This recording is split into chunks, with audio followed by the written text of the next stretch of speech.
The Force binds all things across the galaxy, connecting every living being in an invisible web of energy and destiny. For thousands of generations, the Jedi have served as its guardians, interpreting its will and maintaining balance between light and darkness. But what happens when something arrives that exists entirely outside the Force's touch? A being of pure technology and human will, unbound by midi-chlorians and unmarked by destiny? The Force would have no answer. It could only watch as a new variable entered an equation already spiraling toward catastrophic conclusion. The Clone Wars had raged for 2 years, consuming entire star systems in a conflict that seemed without end. On Coruscant, the galactic capital, the Jedi Temple stood as a beacon of hope against the encroaching darkness. Though that hope grew dimmer with each passing day. It was during the third watch of the night cycle, when the planet-wide city blazed with artificial light against the void, that something impossible happened. At first, the sensor operators in Republic Orbital Defense thought it was a malfunction. No hyperspace signature, no sublight engine trail, no transponder code. Just a contact that appeared on their screens traveling at impossible velocity, wreathed in energy that their instruments couldn't classify. The object, roughly humanoid in shape, was burning through the upper atmosphere, leaving a streak of gold and red fire across Coruscant's night sky. In the Jedi Temple, Master Yoda paused mid-meditation, his ancient eyes snapping open. Around him, other Jedi stirred, sensing something profoundly wrong. Not dark side energy. Not a disturbance in the Force. Something else entirely. An absence where presence should be. A blank space in the tapestry of life. "Feel it, do you?" Yoda murmured to Mace Windu, who had arrived at the meditation chamber's entrance, his hand instinctively near his lightsaber. "Something's coming," Windu replied, his deep voice tight with concern. "Something the Force cannot see." The burning object struck in Coruscant's industrial sector, impacting an abandoned factory complex with enough force to register on seismic sensors across the district.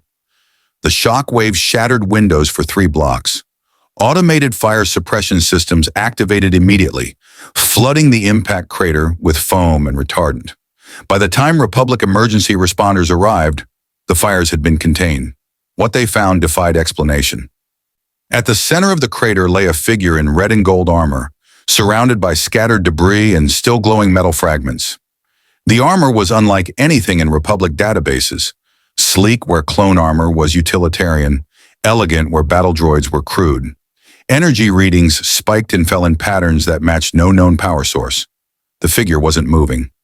Clone Captain Rex arrived with the 501st within 15 minutes, establishing a perimeter while specialists in hazmat gear approached the downed figure. One brave technician reached out with a scanning device, and the armor's eyes suddenly blazed with white-blue light. Tony Stark's last memory before the crash had been testing a new arc reactor configuration in his Malibu workshop. There'd been a power surge, a brilliant flash of light, and a sensation of being pulled through something that his mind interpreted as a tunnel made of stars and impossible colors. Then impact. Hard. The kind of impact that would have killed him if not for the armor's inertial dampeners. Jarvis's voice crackled in his helmet, distorted and weak. "Sir, systems. Critical damage to. Cannot establish. Satellite connection. GPS offline.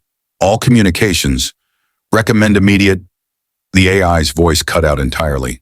Tony's heads-up display flickered, showing error messages in rapid succession before stabilizing at minimal functionality. Armor integrity at 73%. Arc reactor stable but running hot. Repulsors functional. Weapon systems compromised but operational. He sat up slowly, servos whining in protest, and found himself surrounded by soldiers in white armor pointing rifles at him. Not rifles he recognized. Energy weapons of some kind, judging by the glowing components. The soldier's armor was identical, which raised interesting questions about manufacturing standards or a really committed cosplay convention. "Identify yourself!" one of them barked, his voice filtered through a helmet speaker. Tony's translator algorithms were getting nothing. The language was completely unknown, which should have been impossible given Jarvis's linguistic database covered every known Earth language and most constructed ones, which meant either his systems were more damaged than he thought, or something had gone very, very wrong. He raised his hand slowly, making his intentions clear despite the language barrier. The universal language of "don't shoot" seemed to translate well enough. The soldiers held their fire but didn't lower their weapons. Behind them, the crowd was parting. Two figures moved through the soldiers with quiet authority. A man and a woman, both dressed in robes of brown and tan, with cylindrical objects hanging from their belts. The woman was young, possibly Togruta, based on the head tails and facial markings, her orange skin marked with white patterns. The man was human, older, with a beard and eyes that seemed to look straight through Tony's faceplate. The man raised his hand, and Tony's threat assessment systems screamed a warning as localized gravitational distortions appeared around his armor. No visible technology. No energy weapon discharge. The man was somehow generating a kinetic force through nothing but gesture and intention. "Fascinating," Tony muttered, his voice not broadcasting outside the helmet. "Jarvis, please tell me you're recording this." Silence. His AI was completely offline. The bearded man spoke, his tone measured and calm, clearly addressing Tony despite the language barrier. When Tony didn't respond, the man exchanged glances with his companion and gestured toward the soldiers. They lowered their weapons slightly but maintained their perimeter. Tony's mind raced through possibilities. Alien abduction? Unlikely.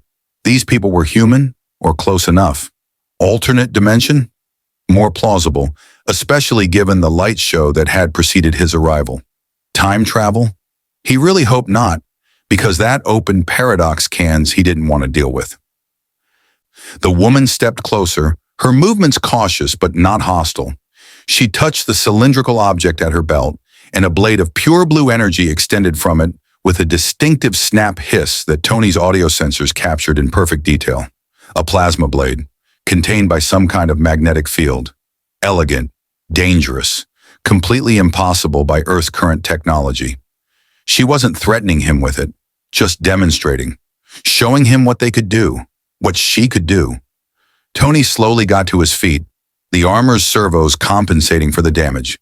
He stood nearly 7 feet tall in the Mark 42, and the soldiers tensed. The bearded man raised his hand again, not threatening, but ready. "Okay," Tony said, knowing they couldn't understand but needing to vocalize his thoughts. Plasma swords, soldiers in matching armor, weird force powers, an architecture that looks like it was designed by someone who really hated straight lines. Either I've been unconscious for a very long time, or I'm not in Kansas anymore. Possibly not even in the same reality as Kansas. He looked down at his gauntlets, at the arc reactor glowing through his chest plate, and made a decision. If these people wanted him dead, they'd have already tried. The fact that they were being cautious meant they were either curious or afraid, possibly both. Tony retracted his faceplate, letting them see his human face. The woman's eyes widened slightly. The bearded man's expression remained neutral, but something shifted in his posture. Recognition of shared humanity, perhaps. "Tony Stark," he said, pointing to himself. Then he gestured to his armor, to the sky, and made a falling motion with his hand, hoping the meaning was clear. "I crashed. I'm lost. I need help." The bearded man seemed to understand. He placed his hand over his heart and spoke a single word. "Obi-Wan!" First contact. Now came the hard part, figuring out where the hell he was, how he'd gotten here, and whether these people with their impossible technology and casual violation of physics were going to be allies or problems. Given Tony's track record, probably both. If you want to see more characters enter the Star Wars galaxy, hit that subscribe button and drop the name of a character you'd want to see in the comments below. May the Force be with you. The Jedi known as Obi-Wan Kenobi made another gesture, this one clearly an invitation to follow. The soldiers maintained their formation but shifted from a defensive posture to something more like an escort. Tony's tactical systems flagged it immediately. They weren't treating him as a prisoner, but they also weren't letting him wander off alone. Smart. Tony sealed his faceplate again and followed, his armor systems running continuous diagnostics and environmental scans. The data was troubling. Atmospheric composition similar to Earth, but with trace elements his database couldn't identify. Gravity slightly higher than standard. Energy signatures everywhere. In the buildings, the vehicles, even some of the people. That last part was particularly concerning. They led him through streets that belonged in a science fiction film, past vehicles that floated on repulsor technology Tony immediately wanted to reverse engineer, beneath buildings that stretched so far into the sky he couldn't see their tops. Holographic advertisements flickered in languages his damaged systems couldn't translate. Aliens, actual aliens, dozens of species he'd never seen, moved through the crowds alongside humans. "Jarvis," he tried again. "Come on, buddy. I really need you right now." Nothing. The arc reactor was stable, but something about this place was playing havoc with his systems. Interference, maybe. Or the energy he'd felt during the transition had damaged more than just his armor's outer layers. They approached a massive temple-like structure, all spires and ancient architecture mixed with advanced technology. The bearded man, Obi-Wan, led him inside past more robed figures who stopped to stare at the armored stranger walking through their halls. Some looked curious. Others looked concerned. A few looked outright hostile. Tony's threat assessment was screaming. He was outnumbered in unknown territory, with compromised systems and no backup. Everything Fury had ever taught him about tactical situations said he should be looking for exits and advantages. But his instincts, the same instincts that had helped him survive a cave in Afghanistan and build an empire from his father's legacy, told him something different. These people were dangerous, yes, but they weren't terrorists or warlords. There was order here, structure, purpose. They entered a circular chamber dominated by seats arranged in a ring. More robed figures waited, including a small green alien who looked ancient enough to have personally witnessed the birth of continental drift. The alien's eyes fixed on Tony with an intensity that made his skin crawl even through the armor. "Sense him? I cannot," the alien said, his ears drooping. "Touched by the Force, he is not. Yet here he stands, impossible made manifest." Tony's translator was still offline, but he understood the tone. Confusion, wonder, concern. This was going to be a very long day. The chamber fell silent as Tony Stark stood before the Jedi Council, his damaged armor reflecting the soft light filtering through the temple's windows. 12 pairs of eyes, some human, some decidedly not, studied him with varying degrees of interest and suspicion. The small green alien sat in the most prominent position, his gnarled hands resting on a twisted wooden walking stick, his ancient gaze never leaving Tony's armored form. Obi-Wan stepped forward and spoke at length, gesturing to Tony and then making motions that clearly indicated the crash site. The Togruta woman, Tony had mentally dubbed her Stripes until he learned her actual name, added her own observations, her voice melodic despite the incomprehensible language. Several council members nodded, while others exchanged concerned glances. Tony's HUD flickered, and suddenly text began scrolling across his vision. Jarvis was coming back online, running on minimal power but functional. "Sir, I have successfully accessed local data networks. Translation protocols are adapting to the dominant language. Current comprehension at 42% and climbing. I must warn you, the technology here is simultaneously advanced and primitive in ways that defy conventional categorization." "Tell me something I don't know," Tony muttered. "Based on available data, you are approximately 37,000 light-years from Earth. Also, Earth does not appear to exist in this galaxy's star charts. I believe we may have experienced a dimensional translation event." Tony's blood ran cold. "Define dimensional translation." "We are no longer in our home universe, sir. The fundamental physics appear similar, but not identical. Most concerning, I am detecting what the local networks refer to as midi-chlorians in the biological samples around us. Microscopic organisms that appear to interface with a pervasive energy field the inhabitants call the Force. Your armor is generating readings that suggest you possess effectively 0 midi-chlorians."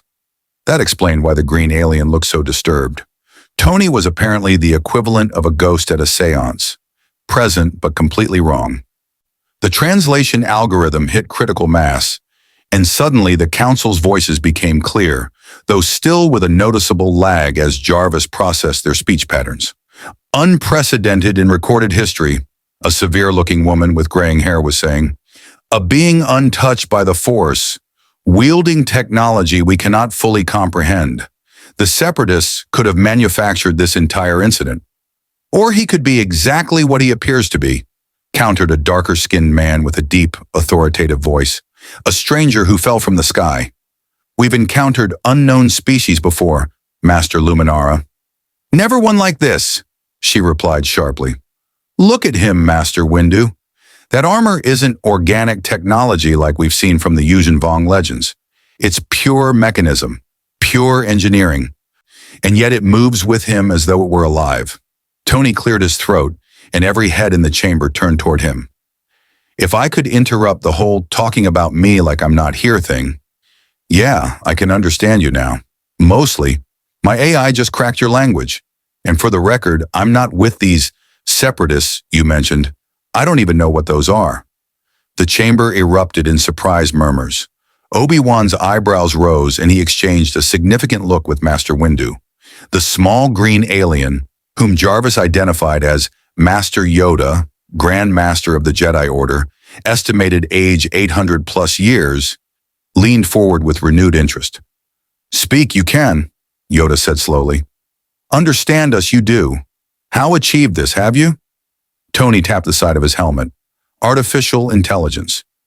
Think of it as a really smart computer that adapts and learns. He's been listening to you talk and cross-referencing linguistic patterns.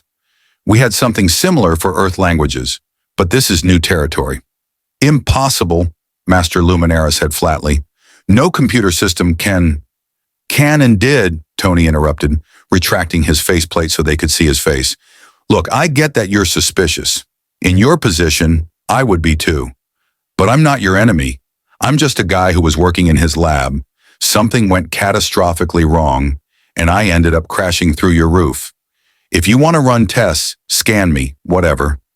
Go ahead. Just maybe offer me a chair first? This armor weighs a few hundred pounds, and I've been wearing it for... He checked his internal chronometer. 16 hours straight, apparently. Master Windu gestured, and a seat materialized from the floor, literally rose up from the stone through some mechanism Tony immediately wanted to examine. He sat carefully, feeling the armor's servos protest. Damage assessment was still showing 73% integrity, but that number was slowly dropping as power distribution struggled to compensate for compromised systems. Tell us, Obi-Wan said, moving to stand beside Yoda's seat. Where do you come from? What world? What system? Earth, Tony replied. Solar system? Milky Way galaxy. Except according to my AI, none of those places exist in your star charts, which suggests I'm not just far from home, I'm in the wrong universe entirely. The council members exchanged glances that ranged from skeptical to disturbed. The Togruta woman spoke for the first time, her voice carrying genuine curiosity rather than suspicion. My name is Shakti, Master of the Jedi Order. If what you say is true, then you are the first confirmed traveler from beyond our galaxy. How is such a thing possible? I was hoping you could tell me, Tony admitted. One moment I was testing a new energy configuration for my arc reactor, this thing in my chest that powers the armor. And the next I was falling through what looked like a hyperspace tunnel on steroids. Stars, colors, patterns that hurt to look at. Then impact. The Force, Yoda murmured.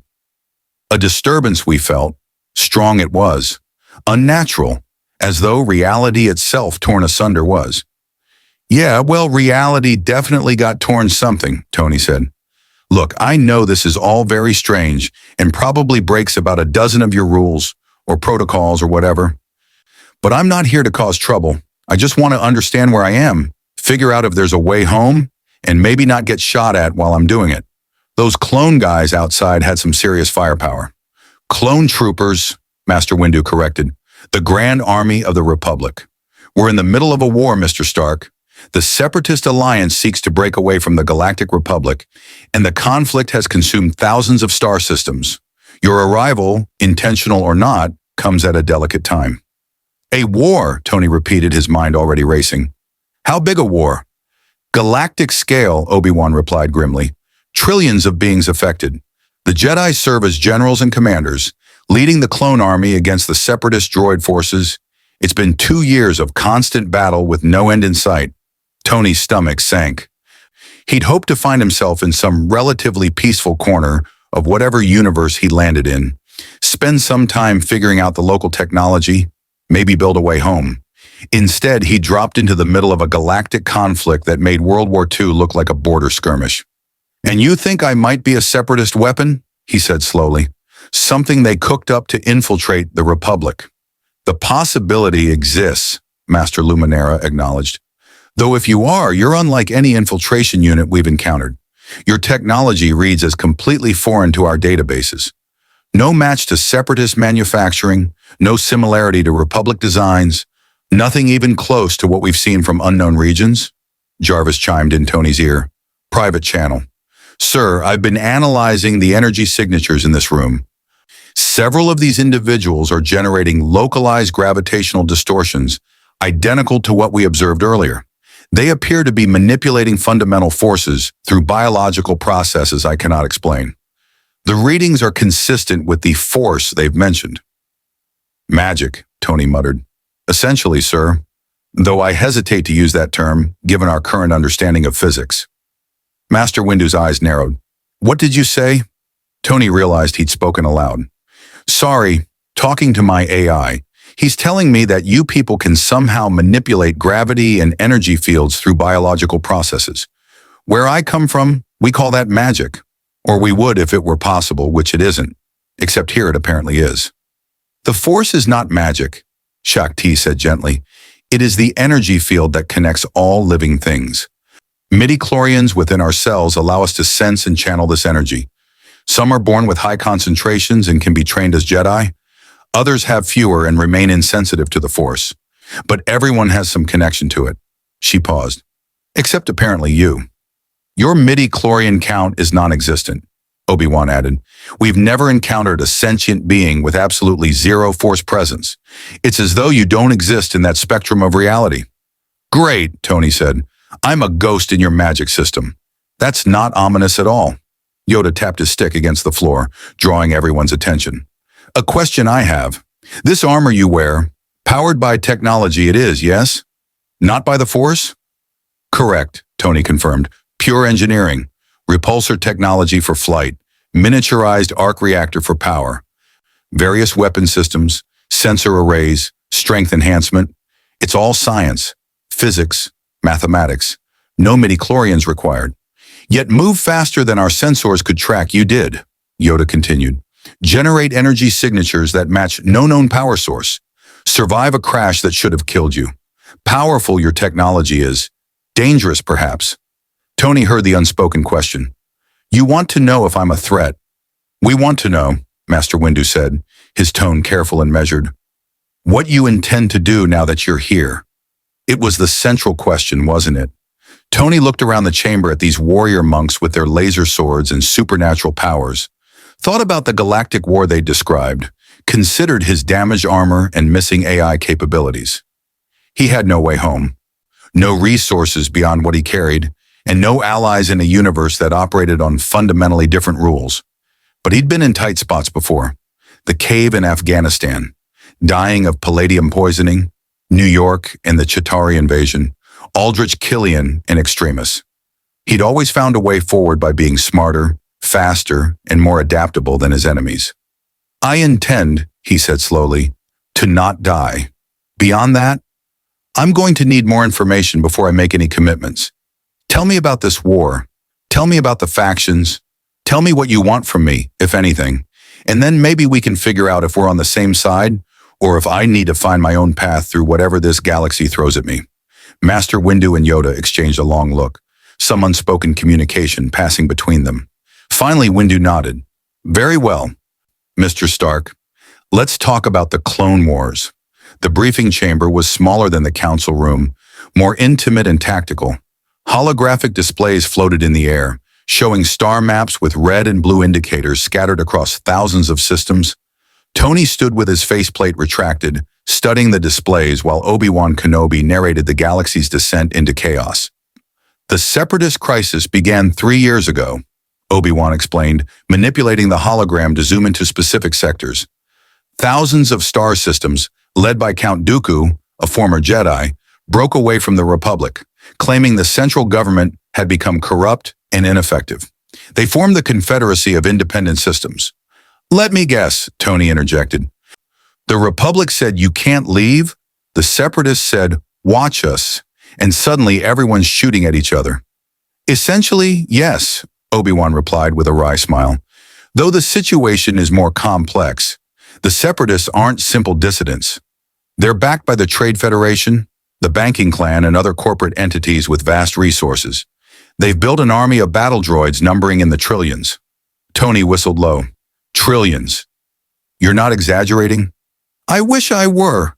The Republic had no standing military until the clone army mysteriously appeared at the perfect moment. Commissioned in secret years before the war began, fully trained and ready to deploy. 3 million clone troopers, all genetically identical, all absolutely loyal. 3 million against trillions? Tony did the math in his head. Your logistics are a nightmare. The clones are far superior soldiers, Obi-Wan said, but Tony heard the strain in his voice. Each one worth 100 battle droids. But you're correct. We're vastly outnumbered. The Jedi lead the clones, and we've won significant victories. But the war grinds on, consuming resources and lives with no end in sight. Jarvis had been quietly accessing Republic military databases through the Temple's network, and the data painted a grim picture. Casualty reports, supply line disruptions, planets changing hands multiple times. This wasn't a war. It was an endless meat grinder that was bleeding the galaxy dry. What about this Count Dooku? Tony asked. You said he was a Jedi? Obi-Wan's expression darkened. He was my master's master. A respected member of the Council who became disillusioned with the Republic and left the Order 20 years ago. Now he leads the Separatists with the help of General Grievous, a cyborg with a reputation for killing Jedi. Former Jedi leading one side, current Jedi leading the other. Anybody else see the problem here? Shakti, who had joined them in the briefing room, nodded slowly. Many of us question our role as military commanders. The Jedi are peacekeepers, negotiators, guardians, not generals. But the Republic needs us, and the Chancellor has granted us emergency powers to prosecute the war. Chancellor? Tony's instincts were pinging. Who's running this Republic? Supreme Chancellor Palpatine, Obi-Wan said.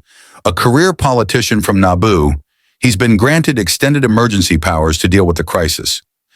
Technically temporary, but they keep being renewed. Tony's expression must have betrayed his thoughts because Obi-Wan raised an eyebrow. You disapprove? Where I come from, emergency powers that keep getting extended rarely end well, Tony said carefully. Usually means somebody's enjoying the power a little too much. The Chancellor has been nothing but supportive of the Jedi in the war effort, Shakti said, though Tony detected a note of uncertainty in her voice. Without his leadership, the Republic might have already fallen. Maybe, Tony said, or maybe you're all so focused on the war that you're not seeing the bigger picture. Before anyone could respond, the chamber door opened and Master Windu entered, accompanied by a man in what looked like military dress uniform and several clone troopers carrying equipment. The officer was middle-aged with calculating eyes that immediately locked onto Tony's armor with undisguised interest. Mr. Stark, Windu said, this is Admiral Tarkin of the Republic Navy. He's been briefed on your arrival and wishes to examine your technology. Tarkin stepped forward, his posture rigid and military precise. Fascinating, he said, circling Tony slowly. The reports didn't do it justice. Miniaturized propulsion, integrated weapon systems, articulated armor that moves like a second skin. If we could replicate this technology, outfit even a fraction of our troops with similar equipment, you'd have an army of flying soldiers with energy weapons, Tony finished. Yeah, I've thought about that application. Also thought about what happens when that technology falls into the wrong hands. The Republic's hands are hardly the wrong hands, Tarkin said coolly. We're fighting to preserve democracy and peace. By leading an army of clones, literal human beings grown in vats, against droids, Tony countered. No offense, but from where I'm standing, both sides of this war are using manufactured soldiers.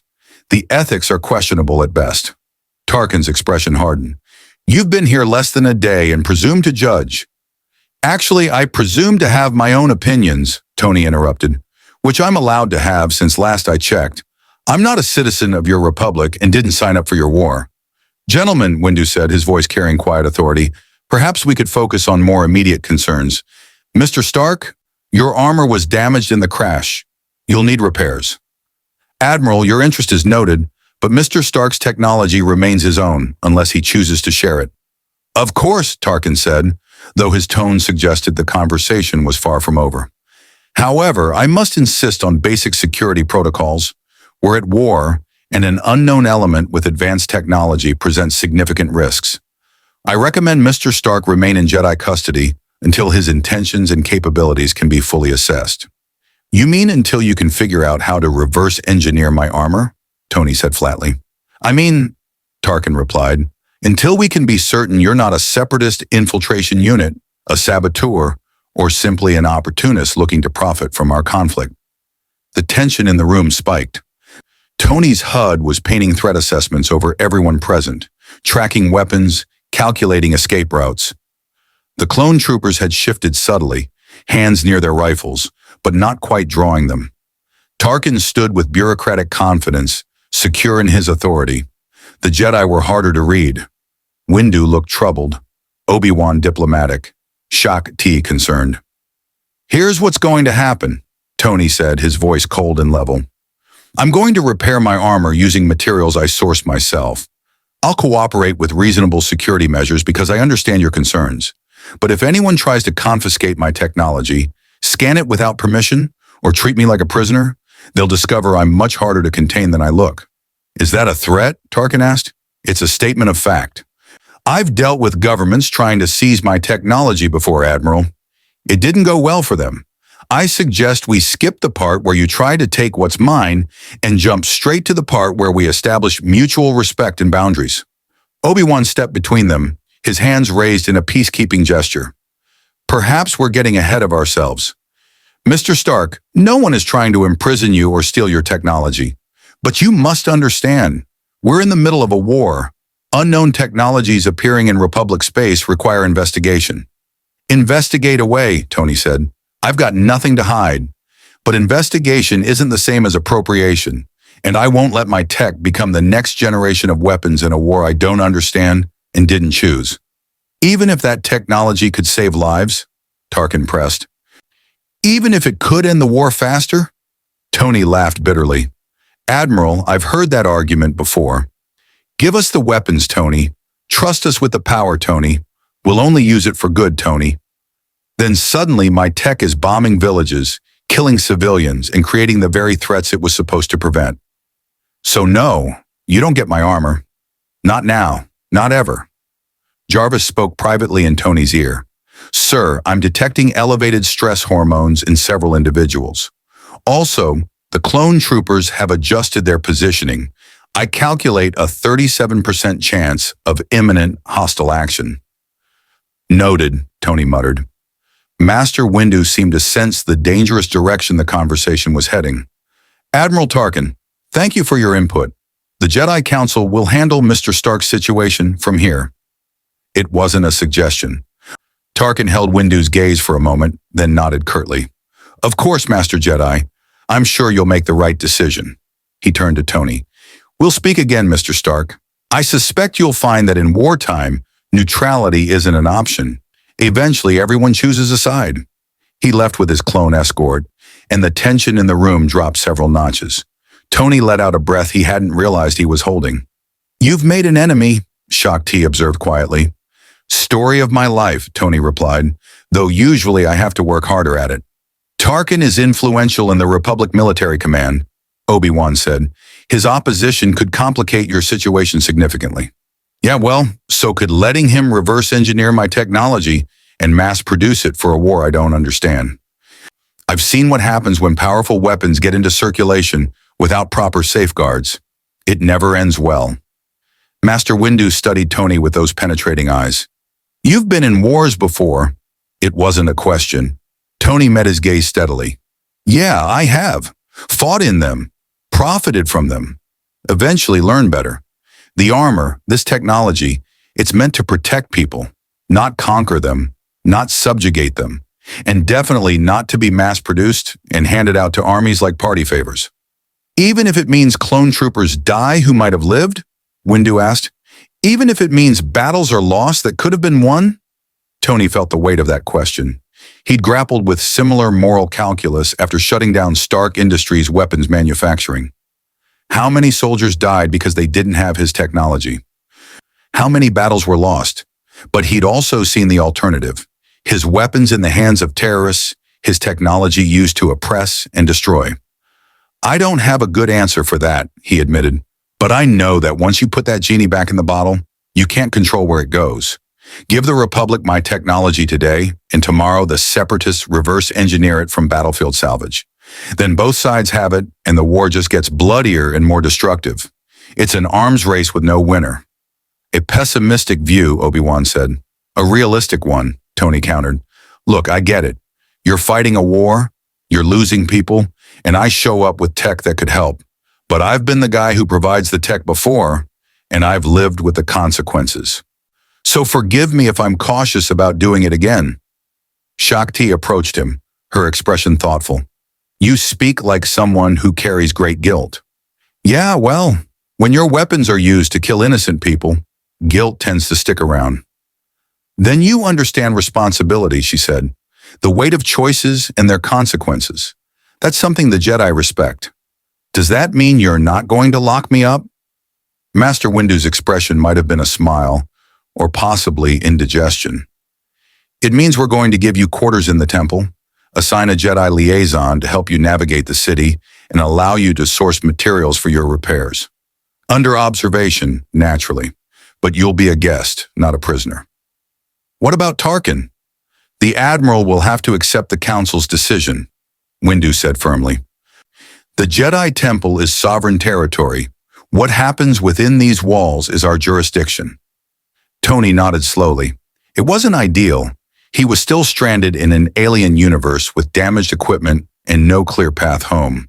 But it beat being locked in a cell while military researchers took apart his armor. Okay, I can work with that, but I'm going to need access to industrial fabrication equipment, raw materials, and probably some of your local technology to interface with my systems. That can be arranged, Obi-Wan said. I'll serve as your liaison. Consider me your guide to Coruscant and the Republic. Lucky me, Tony said, but there was no heat in it. Obi-Wan seemed decent enough, diplomatic, reasonable, and clearly aware that his own side wasn't perfect. That was more than Tony had expected from a warrior monk in the middle of a holy war. Come, Shakti said. I'll show you to your quarters. You look exhausted. She wasn't wrong.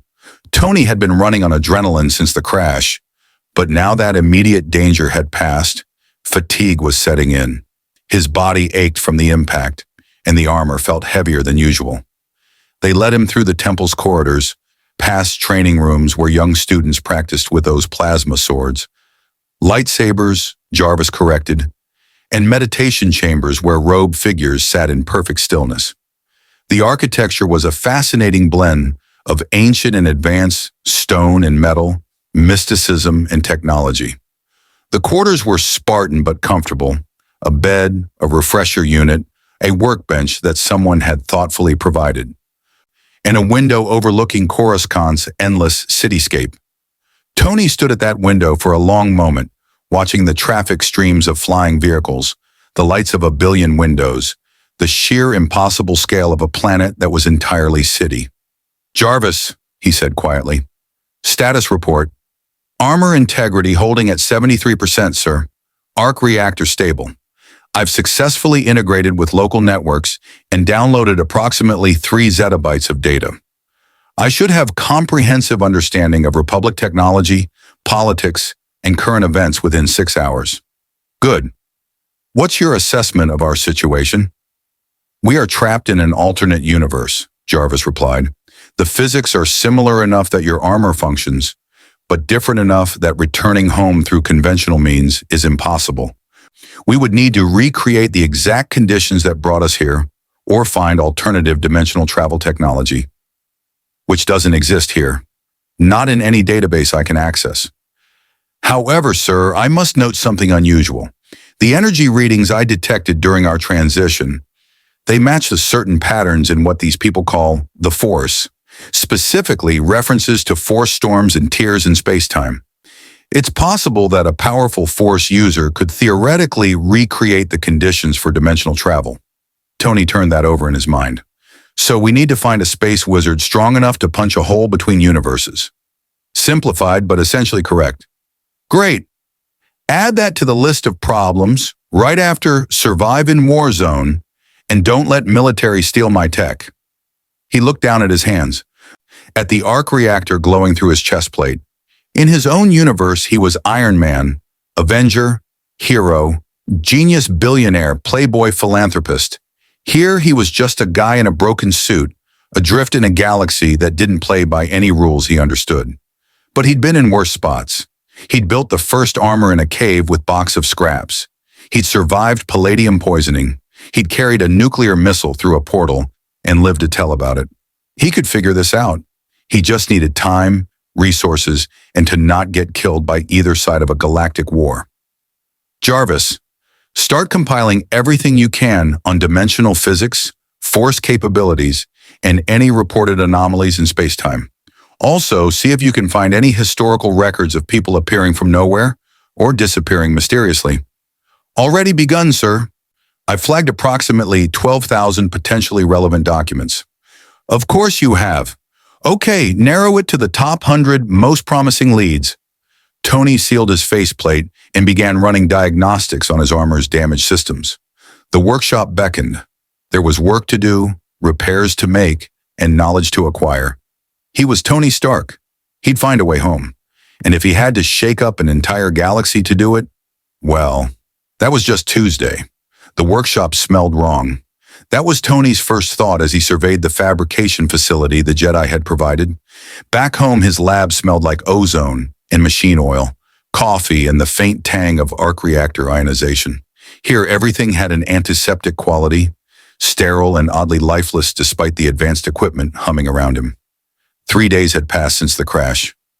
3 days of downloading technical manuals, studying Republic engineering principles, and trying to source materials that would work with his armor's damaged systems. Jarvis had proven invaluable, interfacing with local databases and translating alien manufacturing specifications into something Tony could actually use. The armor sat on a diagnostic rack, chest plate open to expose the arc reactor's glowing core. Surrounding it were parts Tony had fabricated or scavenged, Durasteel plating to replace damaged sections, power couplings adapted from Republic technology, sensor arrays reverse-engineered from clone trooper equipment. It was a patchwork of Earth and galactic tech, and Tony hated how crude it looked. "Sir," Jarvis said through the workshop's speakers, "I've completed analysis of the Republic's Repulsor technology. It's remarkably similar to your own designs, though less efficient. They use it primarily for vehicles and cargo handling, not personal flight systems. Because they have space wizards who can jump 50 feet straight up," Tony muttered, soldering a power relay. "Why bother with fancy tech when you can do backflips through the Force?" "A fair point, sir. However, I believe we can adapt their power distribution networks to improve your armor's energy efficiency by approximately 18%. Every little bit helps. What about the arc reactor? Any issues with the local physics?" "The arc reactor is functioning normally, though I've detected unusual energy fluctuations. They appear to correlate with concentrations of midi-chlorians in nearby biological organisms. When Master Kenobi visits, for instance, the reactor's output increases by 0.3%. Tony paused his work. "The Force is interacting with my power source?" "It appears so. The arc reactor generates a localized energy field, and the Force seems to resonate with it. Not enough to cause problems, but enough to be measurable. I theorize that with proper modifications, you might be able to detect Force-sensitive individuals through these fluctuations." "Force radar," Tony said. "That's either brilliant or really creepy. Probably both." The workshop door opened, and Obi-Wan entered carrying a tray with food and what looked like calf, the local equivalent of coffee. He'd been true to his word about serving as liaison, checking in daily and helping Tony navigate Coruscant's bewildering markets and technology vendors. "Making progress?" Obi-Wan asked, setting the tray on a workbench. Slow but steady, Tony replied, accepting the calf gratefully. It tasted like someone had tried to recreate coffee from a half-remembered description, but it was caffeinated, and that was good enough. I've replaced most of the damaged systems. Flight capability is back to 90%. Weapon systems are still wonky, but I'm working on it. Obi-Wan studied the armor with evident curiosity. I must admit, watching you work is fascinating. The way you interface with the technology, anticipate problems, adapt solutions. It's almost like watching a Jedi commune with the Force. Except I'm using engineering and math instead of mystical energy, Tony said. No offense to your religion. The Force isn't a religion, Mr. Stark. It's a fundamental aspect of reality, which you access through meditation and belief. That's religion. Obi-Wan smiled slightly. Perhaps the distinction isn't as important as the results. You achieve remarkable things through technology. We achieve remarkable things through the Force. Both require discipline, training, and understanding. Tony couldn't really argue with that. He took another sip of calf and gestured to the armor. Want to see something cool? Always. Tony activated a command through his neural interface, and the armor's chest piece closed with a hydraulic hiss. The arc reactor's glow became visible through the chest plate's transparent section, pulsing with steady blue-white light. Then, in response to Tony's mental command, the entire suit stood up from the diagnostic rack and walked over to them. Obi-Wan took an involuntary step back, hand moving toward his lightsaber before he caught himself. Extraordinary.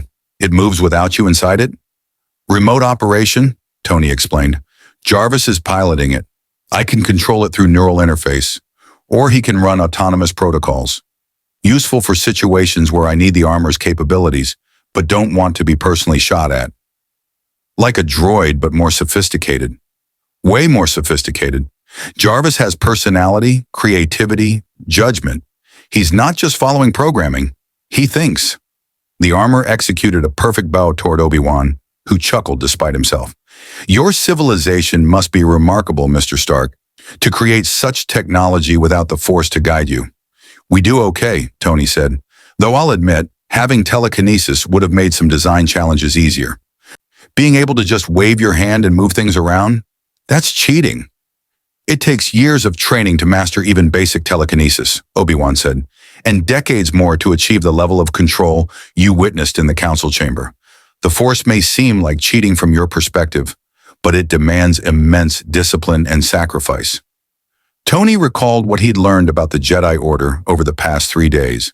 No attachments, no possessions beyond necessities. Constant training and meditation. Service to the Republic above all personal desires. It was a monastic lifestyle that made military service look comfortable by comparison. No offense, Tony said carefully, but your order seems pretty restrictive. No emotional attachments? No family? That seems harsh. Obi-Wan's expression clouded slightly. Attachment leads to possessiveness, which leads to fear of loss. Fear leads to the dark side, anger, hatred, suffering. We've seen it happen countless times. Jedi who cannot let go of their attachments are vulnerable to corruption. Or maybe your philosophy is too extreme, Tony countered. Where I come from, emotional connections make people stronger. Love, friendship, loyalty, those aren't weaknesses. They're what we fight for. And do those attachments never cloud judgment? Never lead to poor decisions? Tony thought about Pepper, about how many times his feelings for her had complicated missions, about how the fear of losing her had driven some of his worst decisions. Okay, point taken, but cutting yourself off from emotions entirely? That's not balance. That's just a different kind of extreme. Perhaps, Obi-Wan said quietly. There are some in the Order who question our traditions, who wonder if we've become too rigid, too detached from the people we're meant to serve. Before Tony could respond, alarms blared throughout the temple. Red warning lights flashed, and Jarvis immediately went into threat assessment mode. Sir, I'm detecting a massive energy signature entering Coruscant's atmosphere. Multiple capital ships, Separatist configuration. The planet is under attack.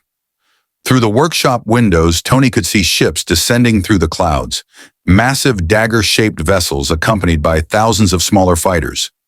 Explosions bloomed across the city, as orbital defense platforms engaged the invaders. The Clone Wars had just come to the Republic's capital. Obi-Wan was already moving toward the door, comlink in hand. All Jedi to defensive positions. This is not a drill. Coruscant is under attack. Tony grabbed his armor's gauntlets, the pieces flying to him through magnetic attraction and locking into place. Jarvis, full combat protocol. Seal the armor. Sir, the repairs aren't complete. Weapon systems are still at 60% efficiency, and the power distribution network is untested under combat conditions. Then I guess we're field testing it. How bad is this attack? Preliminary analysis suggests a coordinated assault by at least 3 Separatist fleets, hundreds of capital ships, thousands of droid fighters. Coruscant's defenses are responding, but they're overwhelmed. Obi-Wan turned back, his expression grim. Mr. Stark, I must ask you to remain in the temple. You're not trained for this kind of combat, and your armor is more than capable of fighting spaceships, Tony interrupted, the armor's remaining pieces assembling around him in a practiced dance of metal and technology. The faceplate sealed with a hiss, and his HUD flickered to life, painting targets across the sky. I've fought aliens in New York, killer robots in Sokovia, and a purple demigod with infinity stones. I think I can handle some droid fighters. This isn't your war, Obi-Wan said. Tony thought about that for exactly half a second. Thought about the clone troopers he'd seen training in the temple courtyards. Human beings grown in vats, created for war, loyal unto death. Thought about the civilians he'd seen in Coruscant's lower levels. Ordinary people just trying to live their lives. Thought about what it meant to have power and choose not to use it when people were dying. It is now, he said. The armor's repulsors flared to life, and Tony shot through the workshop's window in an explosion of transparasteel. The Coruscant air hit him like a wall, different density, different composition, but Jarvis compensated instantly. Flight stabilizers adjusted, and suddenly Tony was soaring over the city planet, accelerating toward the battle that raged in the sky above. His HUD painted targets in rapid succession. Droid fighters, vulture droids, Jarvis identified them, were swarming through the atmosphere, engaging Republic forces and bombing civilian districts.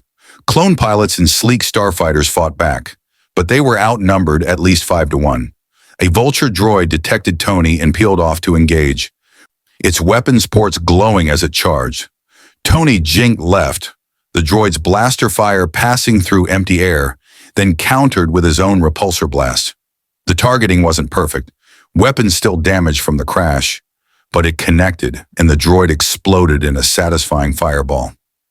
First kill in a new universe, Tony muttered. Jarvis, full tactical display. Show me where I can do the most good. The HUD transformed, showing fleet positions, civilian evacuation routes, and critical infrastructure under attack. A Republic command frigate was taking heavy fire from 3 Separatist cruisers, its shields failing. A civilian transport loaded with refugees was being pursued by a squadron of droid bombers. A power generation facility was about to be destroyed, which would black out an entire district. Too many targets. Too many people in danger. Tony felt the familiar weight of impossible choices.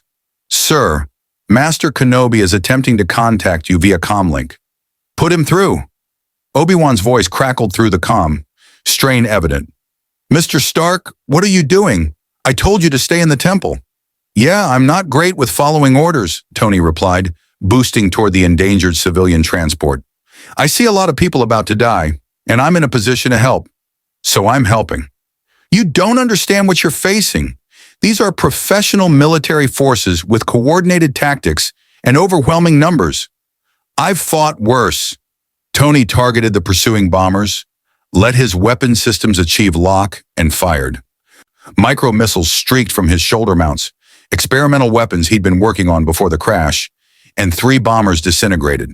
The remaining 2 broke off and the civilian transport accelerated toward safety. 1 transport saved, Tony reported. What else you got for me? There was a pause on the comm. Then Obi-Wan's voice came back, now carrying a note of resigned amusement. If you're determined to join this battle, at least coordinate with our forces. I'm transmitting tactical frequencies. Try not to get yourself killed. You're the only one who can repair that armor. Roger that, space wizard. Iron Man entering the fight. Tony banked hard, pulling a 6G turn that would have killed a normal human, and accelerated toward the main battle. The arc reactor pulsed with power, feeding his systems, keeping him alive in the hell that had descended on Coruscant. He'd come to this universe by accident, crashed into a war he didn't understand. But watching those droid fighters strafe civilian districts, seeing those transport ships loaded with refugees trying desperately to escape, that he understood. Sometimes you don't get to choose your battles. Sometimes the battle chooses you. And Tony Stark had never been able to walk away from a fight when people needed help. The repulsors flared brighter, and Iron Man shot into the heart of the battle, ready to show this galaxy exactly what Earth's technology could do. The battle for Coruscant was unlike anything Tony had experienced. New York had been chaotic, Chitauri pouring through a portal, civilians everywhere, the Avengers struggling to contain the invasion. But that had been localized, concentrated in a few square miles of Manhattan. This was planetary-scale warfare, thousands of engagements happening simultaneously across a city that covered an entire world. Tony's HUD was a constant stream of threat warnings and target acquisitions. Vulture droids swarmed like mechanical locusts, their weapons filling the air with blaster fire that looked like something out of a science fiction film. Clone pilots in their V-19 Torrent starfighters fought with impressive skill, but they were losing. For every Separatist fighter destroyed, 2 more seemed to take its place. Jarvis, prioritize targets threatening civilians. Military objectives are secondary. Acknowledged, sir. Marking hostile contacts near evacuation routes. Tony dove toward the lower levels where a refugee convoy was pinned down by a squad of droid bombers. The bombers were methodically destroying the skyway bridges, cutting off escape routes, and herding the civilians toward a kill zone. Classic hunter tactics: control the battlefield, eliminate escape options, then massacre the trapped targets. Not today. Tony's repulsors flared as he accelerated past Mach 3, the sonic boom shattering windows in his wake. He came in hot, weapon systems screaming for target lock despite the damage limitations. The bombers detected him too late. His micro-missiles had already launched, streaking toward their targets with computerized precision. 4 bombers exploded simultaneously. The 5th managed to bank away, but Tony was already on it, closing the distance with thrust, vectoring that no conventional aircraft could match. His palm repulsor charged, energy building until the familiar whine reached critical pitch, and he fired point blank. The bomber's fuselage crumpled like tinfoil, and it spiraled into the depths below. Convoy is clear, Jarvis reported. The refugees are moving toward safe zones. Good. What's next? Multiple contacts engaging Republic defense batteries in Sector 7. Without those batteries, Separatist cruisers will have clear bombardment lanes to civilian districts. Tony banked hard, pulling another punishing turn, and accelerated toward Sector 7.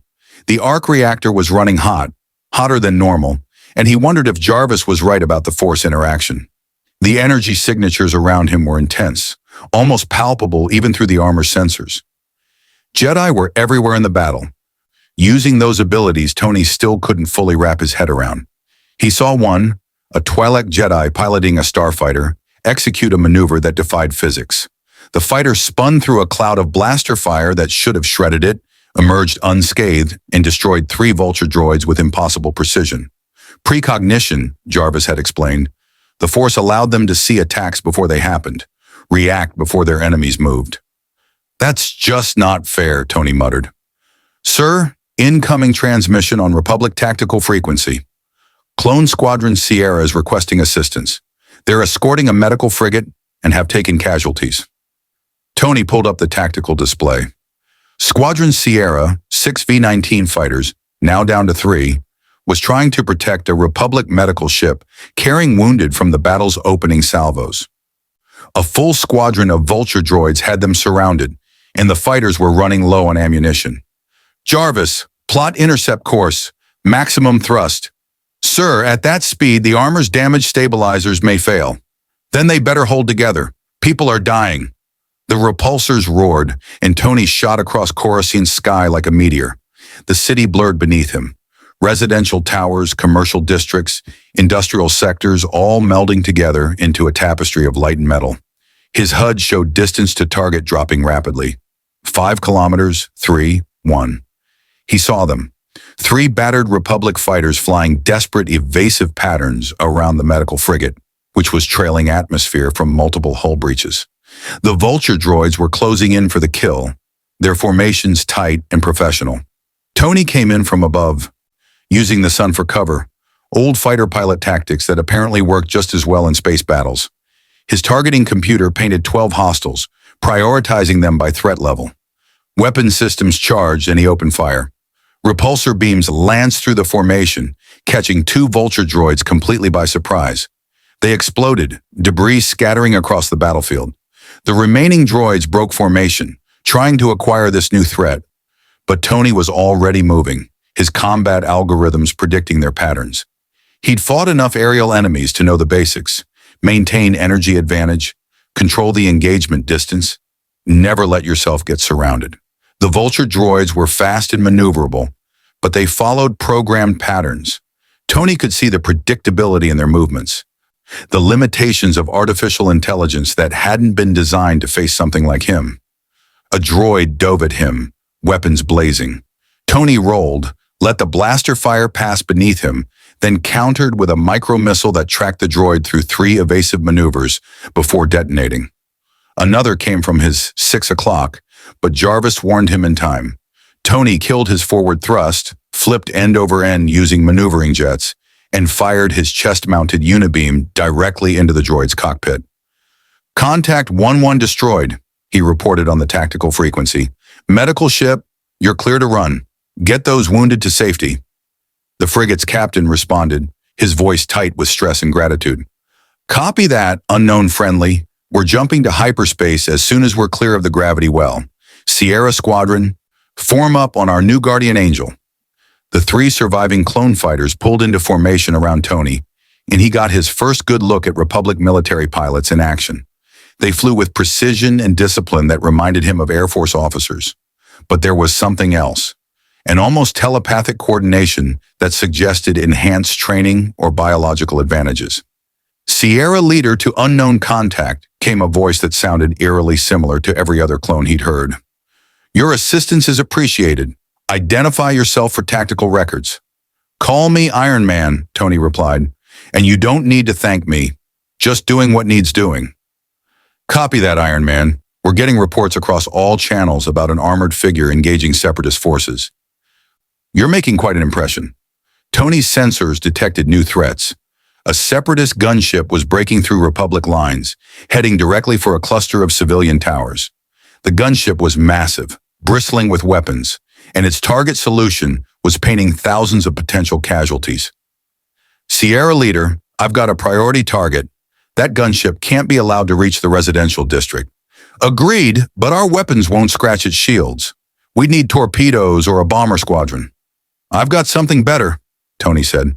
"I've got really good aim and a bad attitude."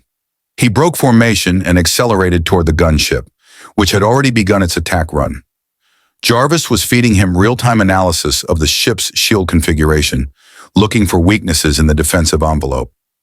There, a slight fluctuation in the aft shield generator, probably damage from an earlier engagement. "Sir, I must advise that charging a capital ship alone is tactically inadvisable." "Add it to the list of inadvisable things I've done today." The gunship's point defense systems acquired him, filling the space ahead with flak fire. Tony jinked and rolled, the armor taking hits that would have killed a smaller craft, but the durasteel patches and reinforced plating held. He was closing fast, targeting the weak point in the shields, weapon systems charging to maximum.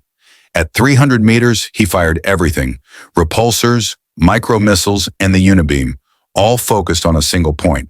The concentrated fire overwhelmed the weakened shields, punched through, and struck the gunship's reactor housing. For a moment, nothing happened. Then the entire aft section exploded in a brilliant ball of plasma. The gunship lurched, its forward momentum carrying it past the residential towers, and it began falling toward the industrial sectors below, where casualties would be minimal. "Splash 1 gunship," Tony reported, breathing hard inside his helmet. The combat was taking its toll. The armor was overheating, power reserves were down to 60%, and he could feel the strain in every system. "Jarvis, how are we holding up?" Armor integrity at 68% and falling. The improvised repairs are holding, but sustained combat is degrading system performance. I recommend withdrawing to recharge and assess damage. How long until the arc reactor needs cooling? At current output levels, approximately 37 minutes before thermal shutdown protocols engage. Tony checked the tactical display. The battle was shifting. Republic reinforcements were arriving from nearby sectors, and the Separatist assault was beginning to lose momentum. But there were still pockets of intense fighting, still civilians in danger, still clone troopers dying to protect a Republic that had created them for exactly this purpose. His comm crackled with a new voice, authoritative, commanding, and distinctly not pleased. Unidentified armored contact, this is General Skywalker. You're operating in a military combat zone without proper authorization or coordination. Identify yourself and your chain of command immediately. This is Iron Man, and I don't have a chain of command, General. I'm an independent operator helping out where I can. There was a pause. Iron Man? That's not a military designation. Are you the one the Jedi Council briefed us about? The stranger who crashed in the industrial district? Guilty as charged. And before you tell me to stand down, you should know I've saved 2 refugee convoys, a medical frigate, and took out a gunship that was about to level a residential district. So maybe save the chain of command lecture for after we've won this battle? Another pause, longer this time. Then a different tone. Grudging respect mixed with tactical pragmatism. Fine, but if you're going to fight in my airspace, you're going to follow my lead. I'm transmitting coordinates for high-priority targets. We're pushing the Separatists back, but we need to destroy their command ship before they can regroup. Tony's HUD updated with new tactical data. The Separatist command ship, a modified Providence-class destroyer, was hanging in high orbit, coordinating the entire attack. Take it out, and the droid forces would lose cohesion. I see it, Tony said. That's a capital ship. What exactly do you expect me to do against something that size? I've seen your weapons. They pack more punch than anything short of a starfighter torpedo. Get me close enough to that ship's bridge, and I'll handle the rest. You're planning to board it? I'm planning to end this attack before more civilians die. Are you in or not? Tony looked at his power reserves, his damaged systems, the 37 minutes he had before thermal shutdown. Then he looked at the city below, at the fires burning across Coruscant's surface, at the refugee ships still struggling to escape the combat zones.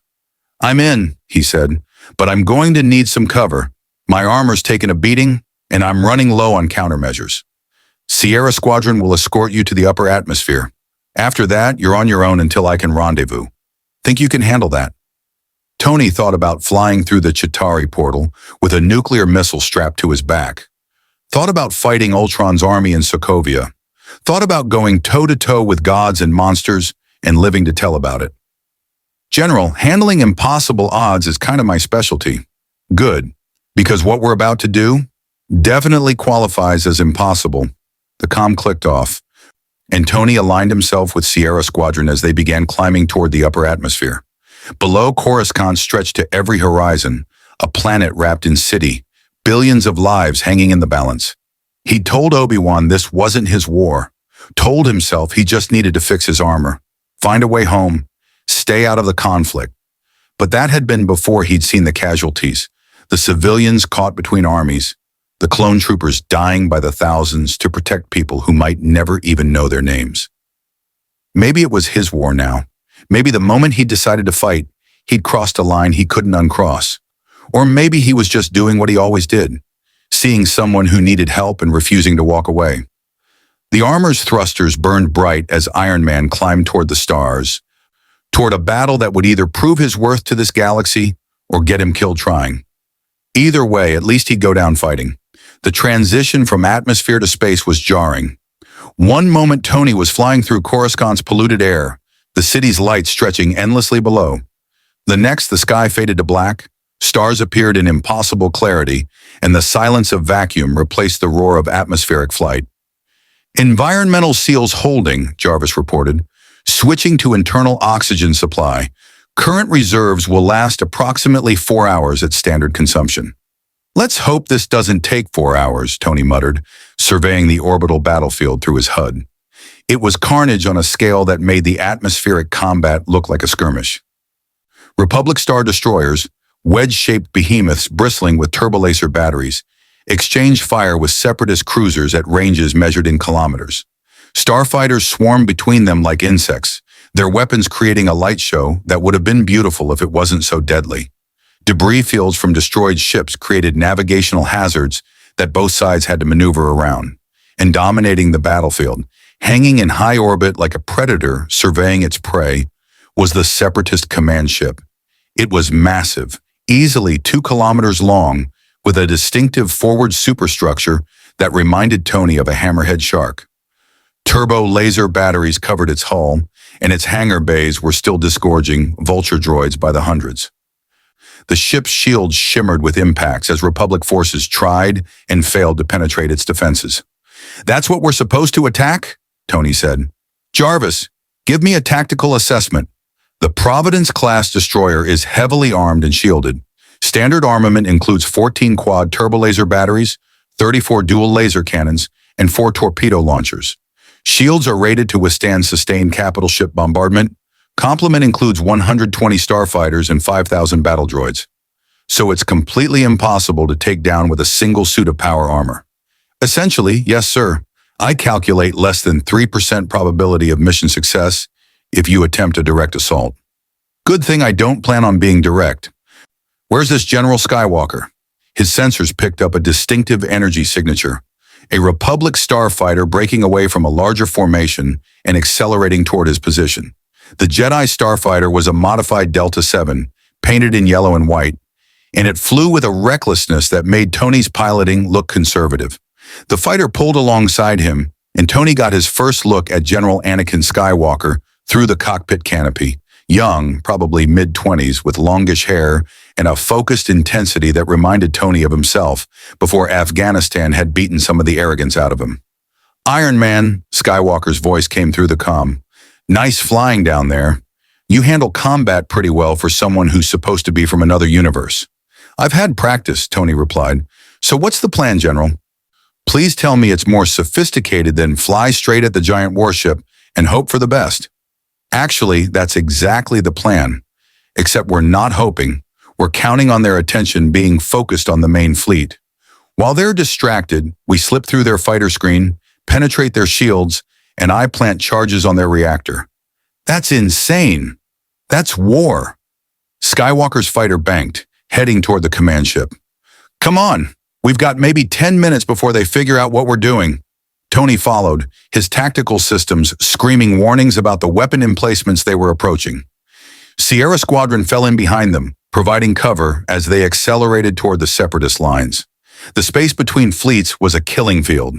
Turbo laser fire crisscrossed in brilliant green and red beams, each bolt carrying enough energy to vaporize a building. Starfighters engaged in deadly dogfights, their shields flaring as they took hits. A Republic frigate exploded to their left, its reactor breach creating a miniature sun that briefly illuminated the entire battlefield. "Stay tight," Skywalker ordered. "Follow my lead and don't try anything fancy."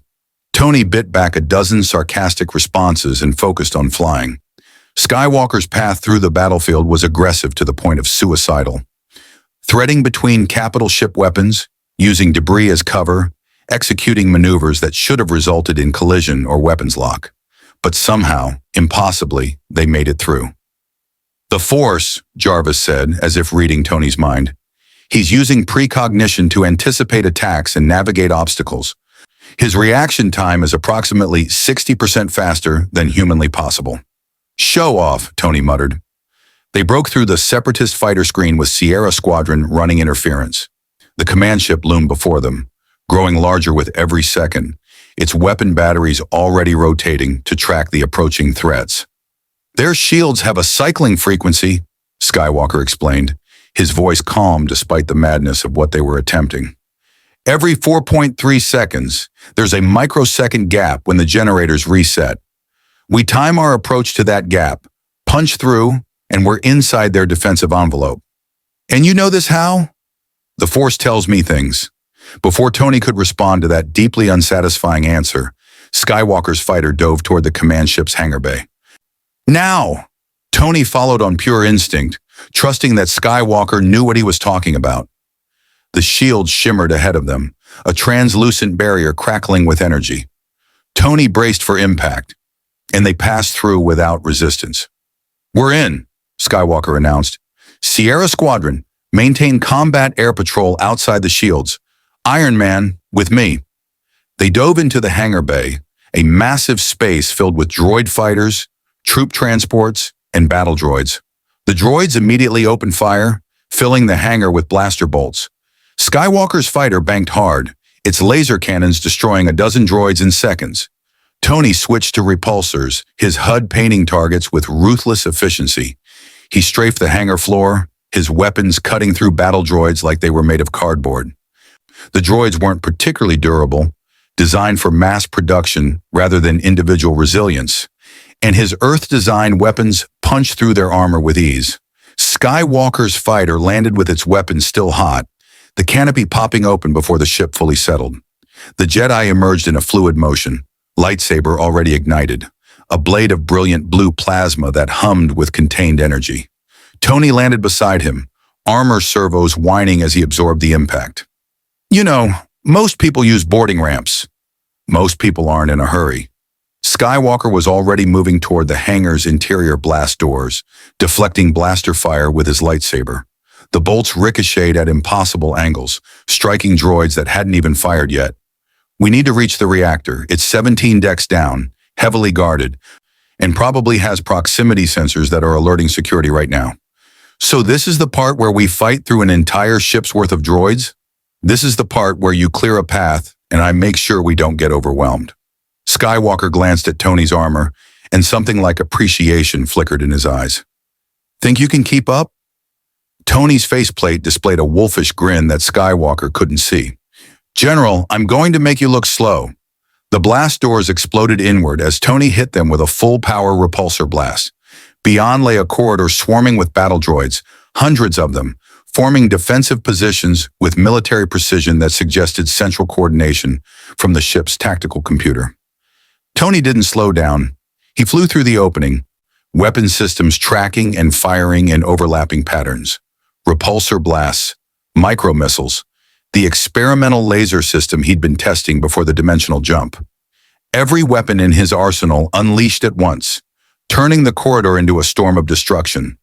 Droids exploded, their cheap alloy armor no match for weapons designed to fight alien invaders and artificial intelligence gone rogue.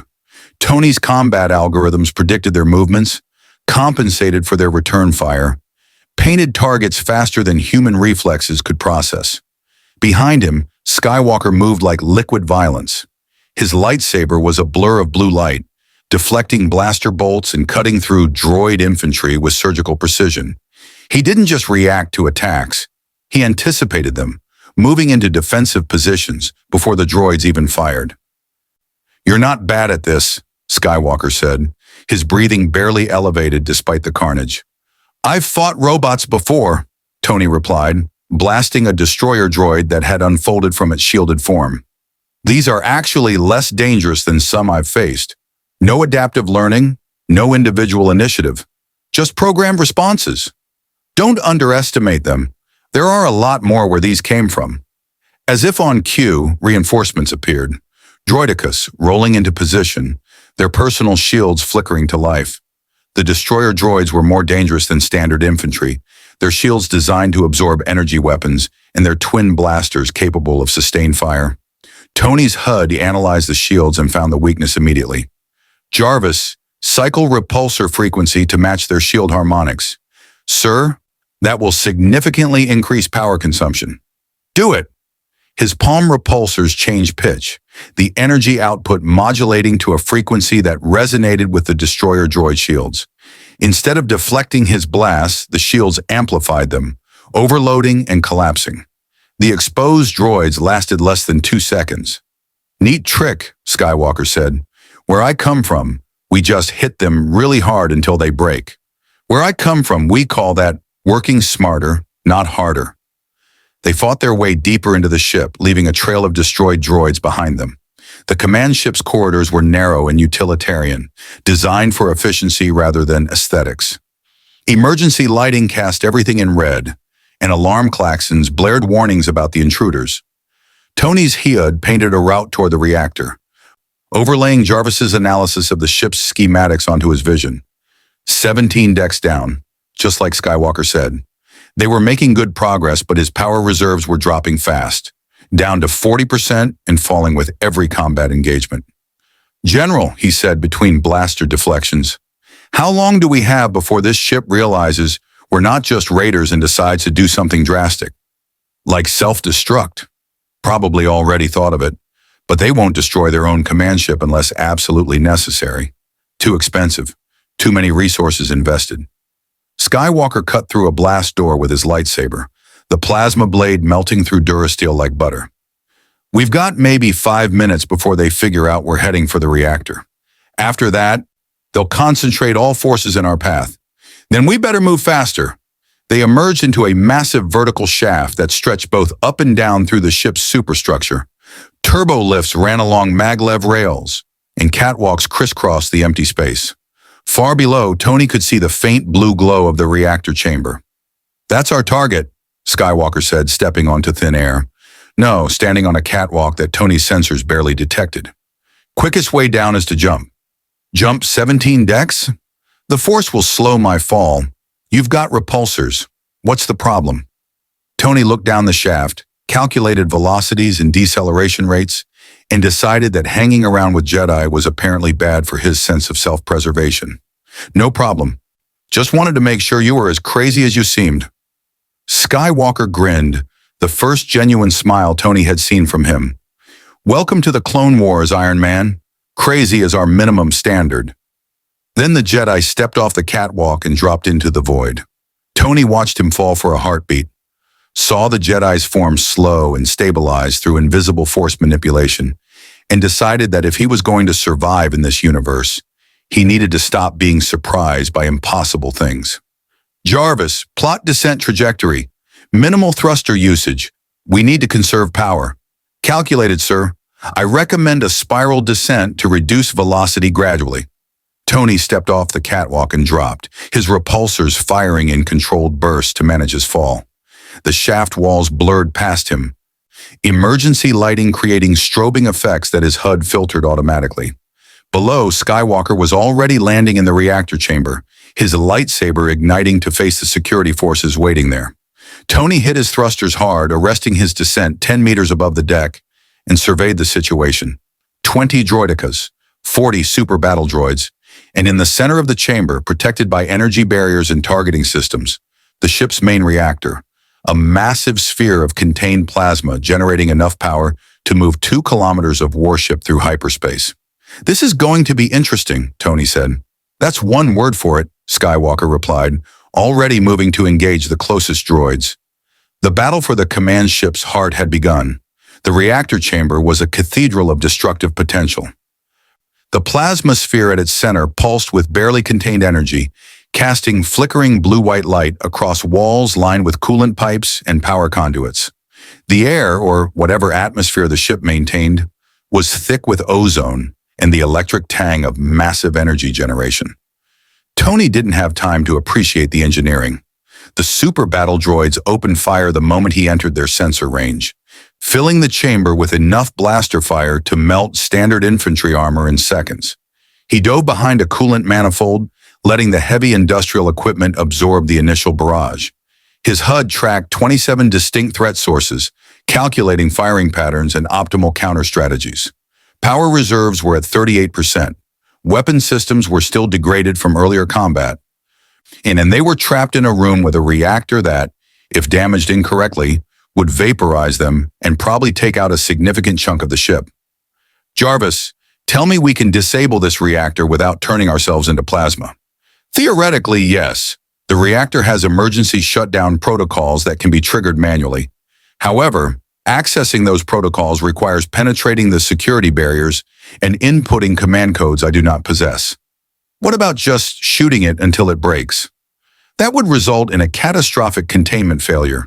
The explosion would be equivalent to approximately 400 megatons. We would not survive." "Right. The subtle approach it is." Skywalker wasn't being subtle. The Jedi had already destroyed a dozen droids, his lightsaber moving in patterns that seemed choreographed yet utterly unpredictable. He deflected blaster bolts back at their sources, used the Force to hurl droids into each other, and fought with an economy of motion that spoke to years of combat experience. But even he couldn't maintain that pace indefinitely. More droids were pouring into the chamber through maintenance hatches, responding to the security alerts. At this rate, they'd be overwhelmed through sheer attrition. Tony stepped out from cover and targeted the nearest droideka formation. His repulsors had recharged enough for sustained fire, and he'd figured out the shield frequency trick. 3 quick blasts collapsed their defenses, and micro-missiles finished the job. "Skywalker," he called over the din of combat. "We need those command codes. Any chance your Force powers can just make the reactor shut down?" "The Force doesn't work like that," Skywalker replied, bisecting a super battle droid with a horizontal slash. "I can influence living minds, move objects, enhance my physical abilities. But I can't just hack computer systems through meditation. So we need to physically access the control terminal." Tony's sensors located it, a command console built into the reactor's security cage, protected by ray shields that would fry anything organic that touched them. "And those shields will kill you if you try to get close, which is where you come in. Your armor should be able to withstand the energy discharge long enough to input the shutdown sequence." "Should be able to? I'm estimating based on what I've seen your armor survive so far. Could be wrong." "You're just full of reassuring information, aren't you?" A proximity alert screamed in Tony's HUD. He spun, repulsors charging, and found himself facing something new, a droid that was distinctly not standard infantry. This one was sleek where battle droids were utilitarian, its movements fluid where others were mechanical. Twin lightsabers ignited in its hands, glowing red plasma blades that cast sinister shadows across its metallic face. "Oh, you've got to be kidding me," Tony muttered. IG-100 Magna Guard, Jarvis identified. Elite bodyguard droids equipped with electrostaff weapons, modified to generate plasma blades. Extremely dangerous in close combat. Recommendation: maintain distance and use ranged weapons. The Magna Guard didn't give him that option. It moved with shocking speed, closing the distance in a blur of motion, its lightsabers spinning in a defensive pattern that deflected Tony's repulsor blasts. This thing had been designed to fight Jedi, programmed with combat algorithms sophisticated enough to counter Force-enhanced reflexes, which meant it might actually be a challenge. Tony went evasive, his armor's flight systems letting him maneuver in 3 dimensions, while the Magna Guard was limited to the ground. He circled it, firing calculated shots, testing its defenses. The droid's lightsabers moved in precise arcs, deflecting or absorbing his energy weapons with mechanical efficiency. "Jarvis, analyze its movement patterns. There has to be a weakness." "Processing, sir. The droid's combat algorithms are highly sophisticated, but they're still program responses. It's optimized to fight Force-sensitive opponents who rely on precognition and melee combat. Against your ranged technological approach, it's less effective." "Then why is it blocking everything I throw at it?" "Because you're throwing energy weapons it's designed to counter. I recommend kinetic attacks." Tony switched tactics immediately. His micro-missiles were energy-based, but his armor had other options. He targeted a section of damaged catwalk above the droid and hit it with a concentrated repulsor blast. The metal groaned, buckled, and collapsed, 3 tons of durasteel falling directly onto the Magna Guard. The droid tried to dodge, but it was a fraction of a second too slow. The debris smashed it into the deck, and while it struggled to free itself, Tony fired a sustained unibeam at maximum power. The chest-mounted weapon carved through the wreckage and the droid beneath, cutting it in half at the torso. "Kinetic attacks," Tony said. "Got it. Jarvis, make a note. When fighting laser sword robots, drop heavy objects on them." "Noted, sir." Skywalker had fought his way to the reactor's security perimeter, but he'd taken a hit. A blaster bolt had grazed his shoulder, leaving a scorched mark on his Jedi robes. He was breathing hard, his lightsaber held in a defensive guard as more droids advanced. "Iron Man, I'll cover you. Get to that console and shut this thing down." Tony didn't argue. He flew over the remaining droid forces, taking hits that his shields barely absorbed, and approached the ray shield barrier. His sensors confirmed what Skywalker had said. The shields were designed to incapacitate organic tissue through electrical discharge. But his armor was heavily insulated, designed to survive lightning strikes and energy weapons. Of course, it had never been tested against alien force fields powered by a plasma reactor. "Here goes nothing," Tony muttered and flew straight into the barrier. Pain exploded through his neural interface. The shields weren't just electricity, they were some kind of exotic energy that his armor's insulation couldn't fully protect against. Warning lights blazed across his HUD. System failures cascaded through secondary processors. The arc reactor's output spiked dangerously as it struggled to compensate. But he made it through. Tony crashed against the control console, his armor's systems flickering and resetting. Through sheer force of will and Jarvis's emergency protocols, he maintained consciousness and motor control. His gauntlet interfaced with the console, and Jarvis began hacking the ship's command codes. "Sir, I'm encountering military-grade encryption. This may take several minutes." "We don't have several minutes."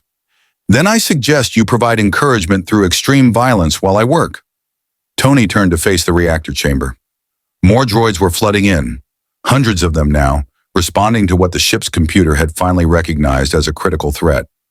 Skywalker was holding the line, but even a Jedi had limits. The young general's movements were slowing, his defenses becoming reactive rather than proactive. Tony raised his gauntlets and opened fire with everything he had left. Repulsors at maximum output. Micro-missiles depleting his entire remaining stock. The experimental pulse weapon he'd been saving for emergencies, sending out waves of electromagnetic energy that fried droid circuits in a 30-meter radius. His power reserves plummeted. 30%, 25, 20. "Jarvis, please tell me you're almost through that encryption.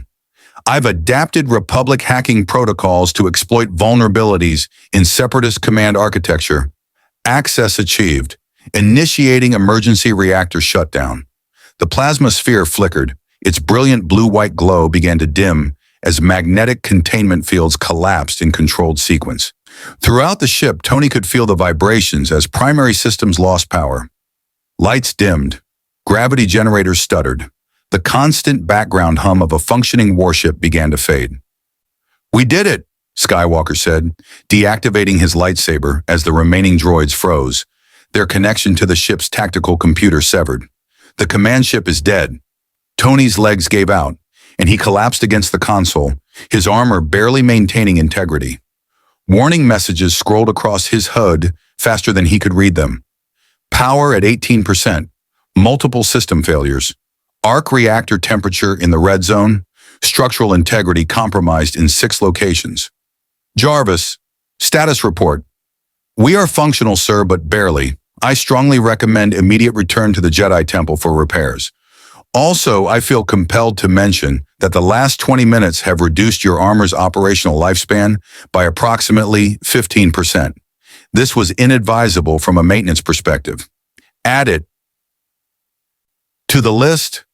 Skywalker approached, his expression a mix of exhaustion and respect. "That was some impressive combat capability. The Council said you were just a stranger with advanced technology. They didn't mention you were this dangerous." "Dangerous is relative," Tony managed. "Right now, I'm a stranger with critically damaged advanced technology who needs a workshop and about 12 hours of sleep. You'll get both. But first, we need to evacuate. Without power, this ship is going to start falling toward Coruscant. The Republic fleet will tow it to a safe orbit, but I'd rather not be aboard when they start maneuvering it." Tony forced himself to his feet, his armor's servos protesting every movement. "How do we get out?" "Pretty sure I used up all my flying power getting here." Skywalker grinned. "I called for pickup. There's an assault transport docking with the hangar right now. Come on, let's go home." They made their way back through corridors filled with deactivated droids, past the destruction they'd caused, up 17 decks to the hangar where a Republic assault ship waited. Clone troopers secured the perimeter, while medical personnel tended to wounded from the ground assault teams. As Tony climbed aboard, his armor finally giving out and forcing him to retract it completely, he looked back at the command ship. They'd done it. Stopped the assault on Coruscant, saved countless civilian lives, Proved that even in a galaxy of space wizards and impossible technology, a guy in a metal suit could make a difference. The transport lifted off, passing through the disabled shields, and accelerated toward the planet below.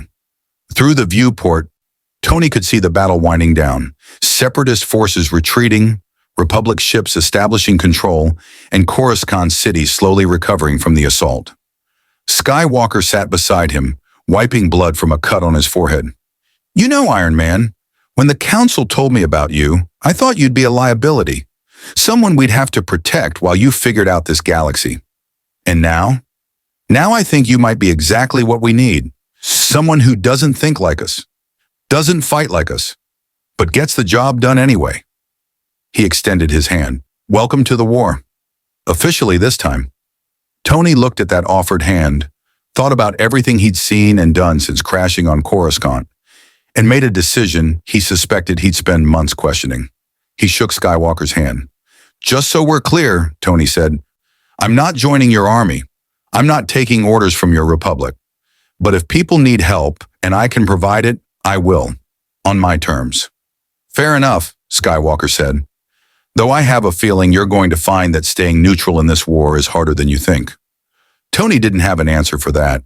He was too tired, too drained, and too aware that Skywalker might be right. The transport descended through Coruscant's atmosphere, heading for the Jedi Temple, and Tony Stark wondered what the hell he'd gotten himself into. The aftermath of the battle painted Coruscant in smoke and emergency lights. Tony stood in his workshop 3 days later, surrounded by the scattered remains of his armor, each piece undergoing diagnostic analysis that confirmed what he already knew. He'd pushed the Mark 42 far beyond its design specifications, and it had paid the price. Structural integrity compromised in 17 locations, Jarvis reported through the workshop speakers. Arc reactor housing shows microfractures from thermal stress. Repulsor emitters will require complete replacement. The experimental systems you installed before our dimensional transit have degraded 43% faster than projected. In summary, sir, your armor is held together by improvisation and stubbornness. Sounds like my entire life, Tony muttered, examining a cracked chest plate. The Durasteel patches he'd applied were still holding, but barely. He needed better materials, better fabrication equipment, and ideally about 6 months in a proper workshop with Pepper, telling him to sleep and eat like a normal human being. Except Pepper was 37,000 light years away. Or more accurately, in an entirely different universe. That thought still hit him like a physical blow when he allowed himself to dwell on it. Everything he'd built, Stark Industries, the Avengers, his relationship with Pepper, his place in the world, all of it gone in a flash of light and impossible physics. He tried not to think about it during the chaos of the battle, but now in the quiet of the workshop, with nothing but repairs to occupy his hands, the reality was inescapable. The workshop door opened without announcement, and Tony looked up to find someone he hadn't expected. Chancellor Palpatine himself, flanked by 2 red-robed guards who radiated menace despite their stillness. Tony's threat assessment systems, still running even with the armor powered down, immediately flagged the Chancellor.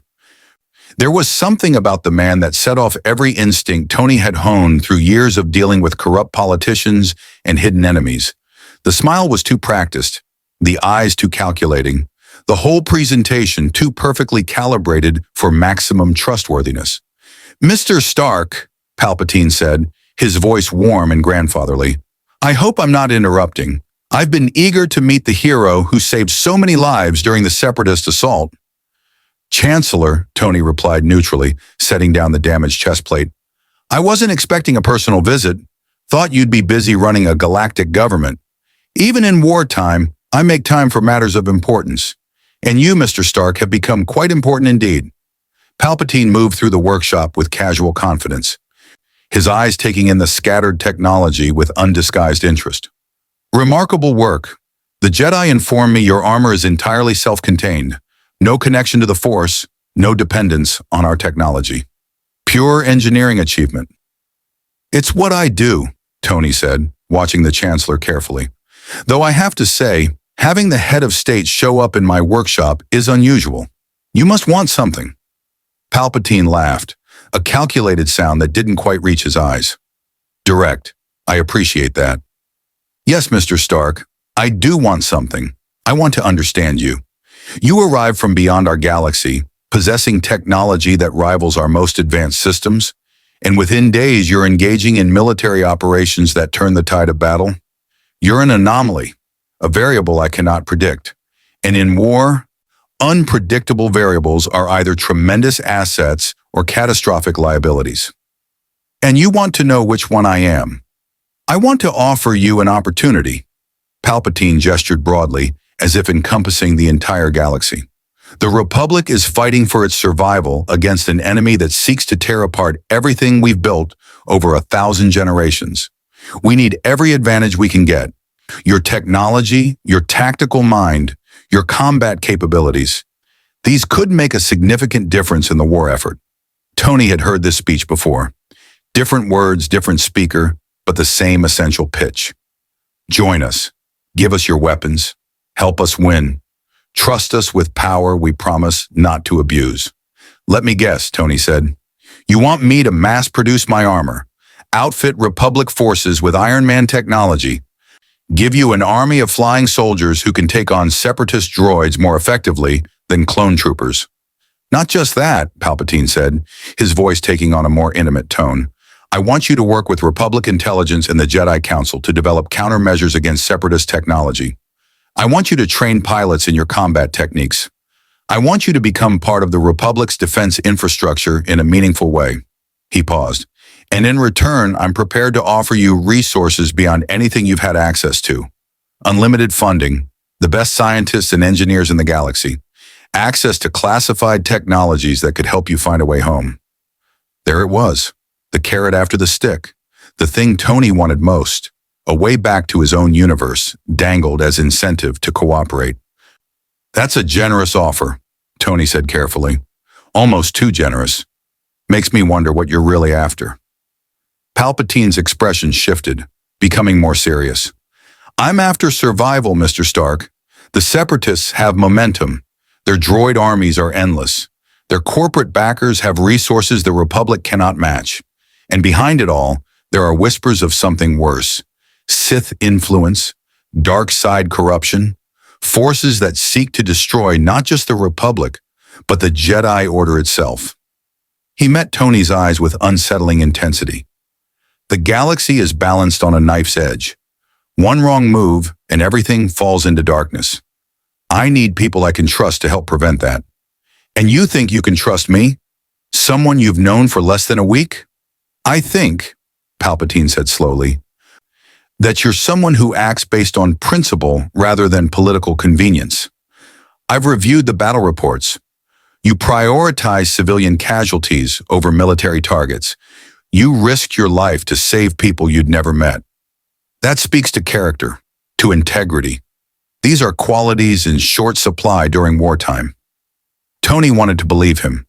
Part of him, the part that still believed technology could solve any problem, that good intentions were enough, wanted to take the offer and throw himself into helping the Republic win this war. But another part, the part that had learned hard lessons about governments and power, and the corruption that came with both, was screaming warnings. This man was too polished, too prepared, too perfectly positioned to exploit Tony's skills and technology. I appreciate the offer, Chancellor, Tony said finally, but I'm going to have to decline. I'm not ready to commit to anyone's side in this conflict. I'm still figuring out how this galaxy works, who the players are, and what my place in it might be. Palpatine's expression didn't change, but something flickered in his eyes.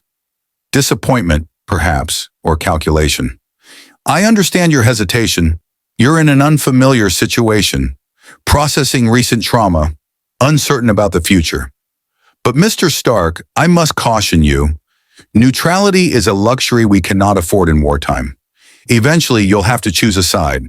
And when that moment comes, I hope you'll remember who offered you friendship when you were alone in a strange galaxy. The implicit threat was subtle but unmistakable. Reject his offer now, and Tony might find himself facing consequences later.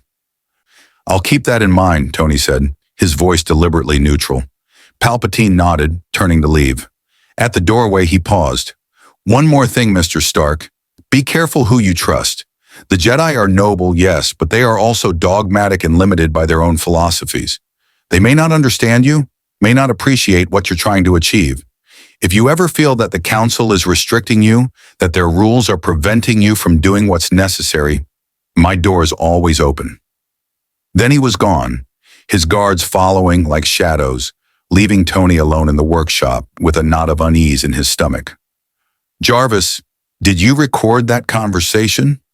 "Every word, sir. I also took the liberty of analyzing the Chancellor's biometric data. His heart rate remained perfectly steady throughout the conversation.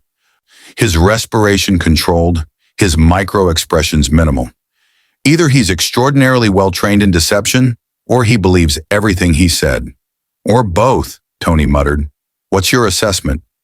"Insufficient data for definitive conclusion.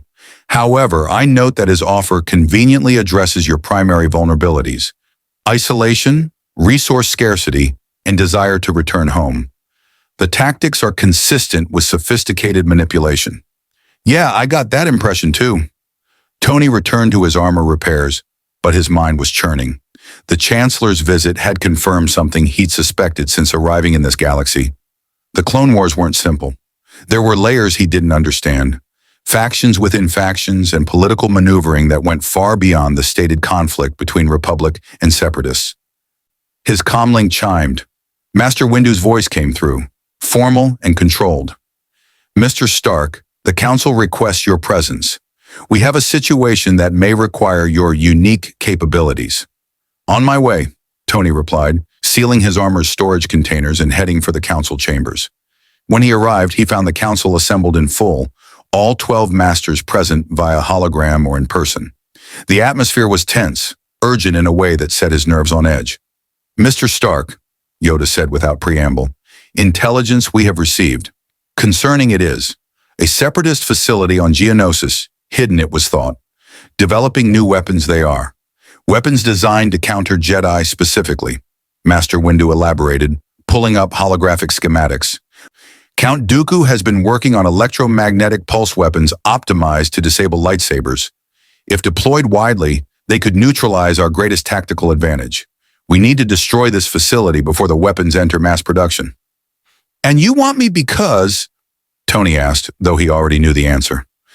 "Because your technology is unaffected by EMP weapons," Shakti said. "Your armor is shielded against electromagnetic interference in ways our equipment is not. You could operate in an environment where Jedi and clone troopers would be effectively helpless." Tony studied the schematics. The facility was heavily defended. Droid armies, automated turrets, underground bunkers. A frontal assault would be costly and potentially fail if those EMP weapons were already functional. But a single infiltrator with EMP-resistant technology. "This feels like you're asking me to join your war after I explicitly said I wasn't ready to commit," Tony observed. "We're asking you to help prevent a weapon that would result in thousands of Jedi deaths," Master Windu said bluntly. "This isn't about politics or choosing sides. It's about stopping a technological advantage that would tilt the balance of the entire war. And if I refuse, then we send a strike team anyway," Obi-Wan said from his holographic projection. He was apparently on a mission somewhere in the Outer Rim. "Many will die and the mission may fail, but we'll try because we must. We're simply offering you the chance to reduce casualties and increase success probability." Tony hated how well they knew how to manipulate him. Appeal to his desire to minimize casualties, frame it as a tactical problem rather than a political choice. Make it about saving lives rather than picking a side. "What about the Chancellor?" Tony asked. "He was just here offering me resources and opportunities. Does the Council know he's trying to recruit me separately?" The Jedi exchanged glances. Master Windu's expression darkened. "The Chancellor has been increasingly active in military matters. His interest in you is not surprising, though his methods may be concerning." "What did he offer?" Tony summarized the conversation, watching their reactions carefully. Most showed concern or disapproval, but it was Yoda's response that caught his attention. Trust the Chancellor, I do not entirely," the ancient Jedi said slowly. "Necessary he is, yes, leader in dark times. But shadows gather around him. Sense them I do, yet prove nothing, we can." "You think he's corrupt?" Tony asked. Think I that power corrupts all who hold it too long, Yoda replied. Emergency powers he was granted. Extended they have been. Further extended they will be. When crisis ends, will he relinquish them? This I wonder. It was the most politically dangerous thing Tony had heard a Jedi say, and it confirmed his own suspicions about Palpatine. But it also revealed the Jedi's vulnerability. They suspected corruption, but couldn't prove it, couldn't act on it, were constrained by their own principles and the Republic's legal structures. Okay, Tony said slowly, I'll take your mission, but I have conditions. Name them, Master Windu said. First, this doesn't make me a Republic soldier or a Jedi operative. I'm helping because the mission makes tactical sense and prevents casualties, but I maintain my independence. Second, I want full intelligence on Count Dooku and the Separatist leadership. If I'm going to operate in this war, I need to understand who I'm fighting and why. Third, I want access to your archives on dimensional physics, force anomalies, and any historical records of interdimensional travel. The third request is granted, Shakti said. The archives are open to you. The second, we'll provide what intelligence we can. The first. She looked to the other council members. Acceptable, Yoda said finally. Independent you shall remain, but help us you will when innocent lives at stake are. It wasn't quite the commitment Tony had tried to avoid, but it was better than full military service. He'd help when it made sense, when the cause was clear, when civilians were in danger. But he wouldn't be a soldier in a war he still didn't fully understand. When do we leave for Geonosis? He asked. Tomorrow at dawn, Master Windu replied. Use tonight to prepare. This will be a difficult mission, Mr. Stark. The facility is deep underground, heavily defended, and if you're captured, the Separatists will be extremely interested in your technology. Wouldn't be the first time someone's tried to steal my tech, Tony said. I'll be ready. As he left the council chambers, Tony couldn't shake the feeling that he just made a decision that would define his place in this galaxy. Not a soldier, not a Jedi, but not neutral either. He was becoming something else, something this universe hadn't seen before. And he had no idea if that was going to save lives or get him killed. Geonosis was hell-painted in orange and red. The desert planet's rocky surface stretched endlessly beneath twin suns that turned the atmosphere into a shimmering haze. Tony's sensors registered external temperatures exceeding 50 degrees Celsius, and that was in the shade. What little shade existed on this barren rock. Sir, I'm detecting significant interference from the planet's mineral composition, Jarvis reported as their transport descended toward the landing coordinates. The terrain contains high concentrations of metals that are disrupting sensor penetration. Long-range scanning will be compromised. Great, Tony muttered. Going in half-blind on a planet that looks like Mars had a baby with hell itself. Master Windu sat across from him in the transport's hold, his expression serene despite the mission's dangers. Two other Jedi accompanied them. Luminara Unduli, the severe woman from the council, and her Padawan Barriss Offie, a young Mirialan with geometric tattoos on her face. 4 clone commandos completed the team, elite soldiers trained for infiltration rather than frontline combat. The facility is located in the catacombs beneath the old battle arena, Windu explained, pulling up holographic maps. Republic forces captured Geonosis early in the war, but the Separatists maintained hidden installations throughout the planet. This particular facility has been operating in secret for at least 6 months. Tony studied the maps. The catacombs were a maze of natural caves and artificial tunnels, extending kilometers underground, perfect for hiding weapons development and perfect for ambushes. What's our extraction plan if things go sideways? He asked. There are multiple exit points, Luminara said, her voice cool and precise. But if the facility's defenses are activated, our primary concern will be the EMP weapons. They could disable our comm links, our equipment, even our lightsabers if the pulse is strong enough. My armor should hold up, Tony said. Jarvis, how confident are we about the EMP shielding? The Mark 42 systems are hardened against electromagnetic interference up to approximately 200,000 volts per meter. However, I cannot guarantee protection against weapons specifically designed for that purpose. The Separatists may have developed pulse generators that exceed our shielding parameters. So there's a chance I get fried along with everyone else. There is always that chance, sir. I find it adds excitement to what might otherwise be routine infiltration missions. Tony smiled despite the tension. Did you just make a joke? I've been studying human humor during our stay on Coruscant. Was that inappropriate given the circumstances? No, Jarvis, that was perfect. The transport landed on a plateau overlooking the target area.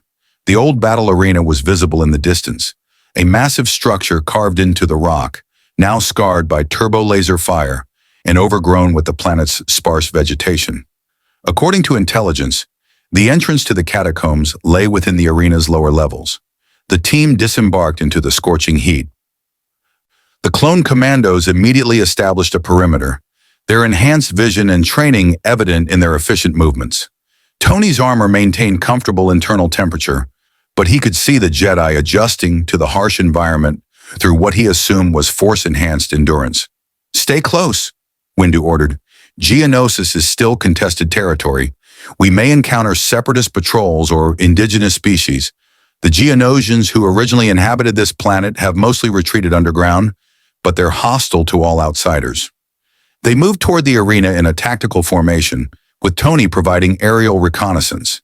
His sensors picked up residual energy signatures from old battles, blast marks, destroyed droids, the lingering radiation from heavy weapons. This planet had seen serious combat. The arena itself was a monument to violence. Massive pillars rose from sand-covered floors, and the walls bore evidence of the battle that had sparked the Clone Wars. Tony had read about it. Jedi trapped and surrounded, clone troopers arriving at the last moment, the first major engagement of the conflict. Looking at the scorched stone and broken structures, he could almost see the ghosts of that battle.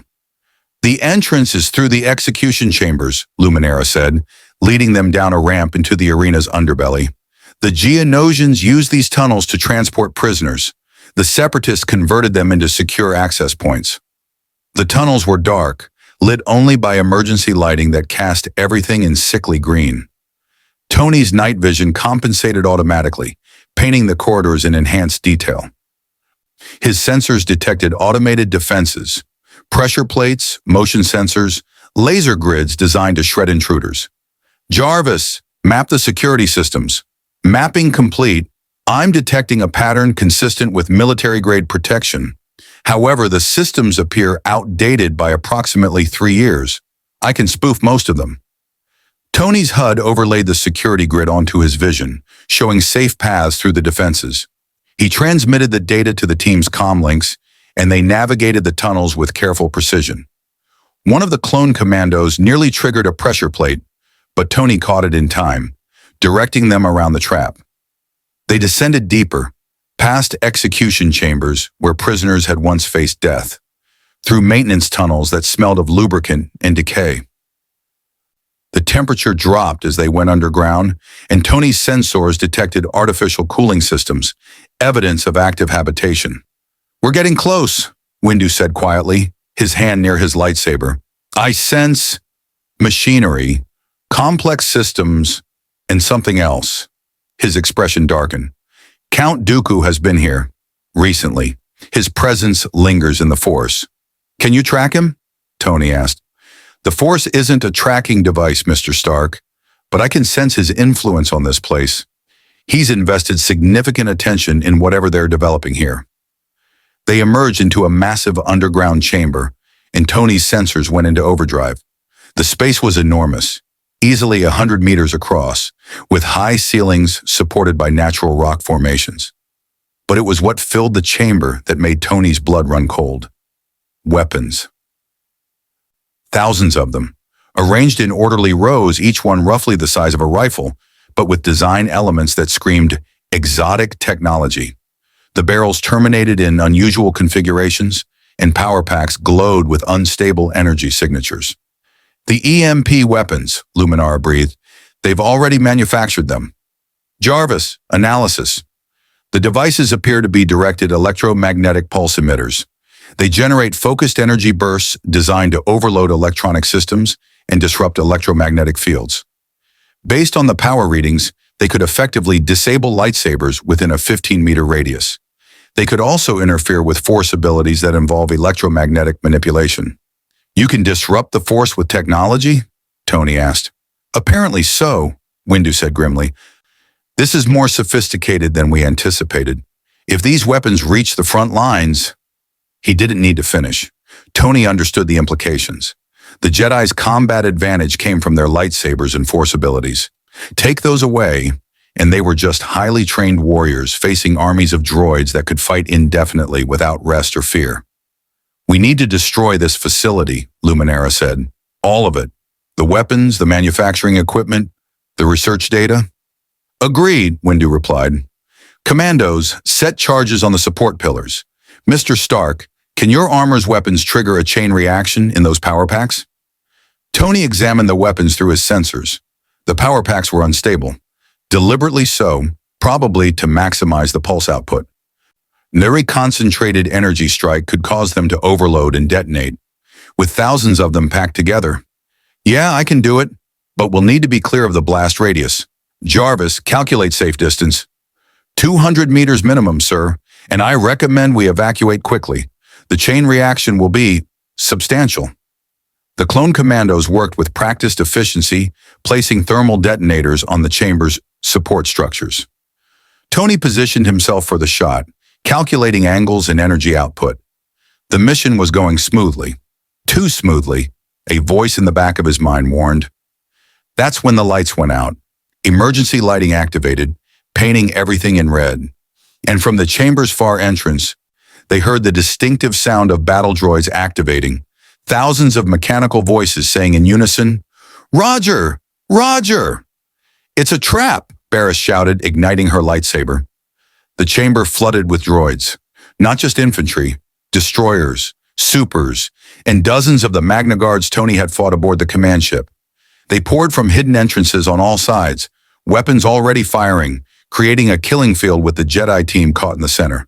Jarvis! Full combat protocols! Seal the armor!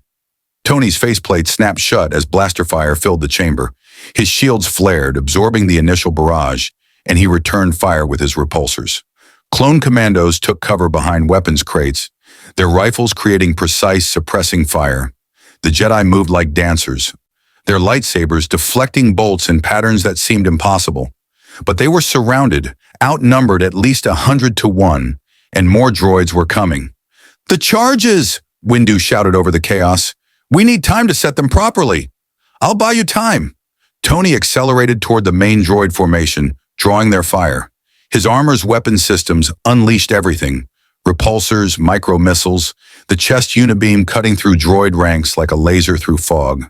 But these droids weren't the standard infantry he'd faced on Coruscant. They moved with coordinated tactics, providing covering fire for advancing units, targeting his armor's weakest points. A rocket slammed into his back, and he tumbled through the air before recovering.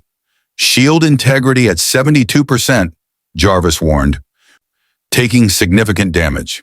Status on the charges? Commandos have placed 4 of 6 required detonators. Estimated time to completion? 90 seconds. 90 seconds, an eternity in combat. A Magna Guard reached him, its electrostaffs crackling with energy. Tony tried the debris trick again, but the droid anticipated it, moving with learning algorithms that had adapted from their previous encounter. The electrostaff connected with his armor's shoulder, and electricity arced through his systems despite the insulation. Partial systems failure, Jarvis reported, his voice distorted, rebooting secondary processors. Tony fought in close combat, using his armor's strength and weapons in combination. He grabbed the Magna Guard's head and fired his palm repulsor at point-blank range, destroying its central processor. 2 more replaced it immediately. Across the chamber, Master Luminara had been separated from the group, surrounded by super battle droids. She fought with incredible grace, her lightsaber moving faster than Tony's eyes could track, but she was being driven toward a corner with no escape. Barriss, help your master, Windu ordered, but the young Padawan was pinned down by destroyer droids, their shields absorbing her attacks. Tony made a decision. He boosted toward Luminara, firing his remaining micro-missiles to clear a path. The explosion scattered the droids surrounding her, and he grabbed the Jedi Master, pulling her out of the kill zone. Thank you, she said, genuine surprise in her voice. I wasn't certain you would risk yourself for... Save it, Tony interrupted. We need to finish those charges and get out of here before... The chamber's far wall exploded inward. Count Dooku entered like a force of nature, his curved lightsaber already ignited, its red blade casting sinister shadows. He was tall, aristocratic, and moved with the confidence of someone who knew exactly how powerful he was. Behind him walked something worse, a figure in dark robes and armor, mechanical breathing echoing through the chamber.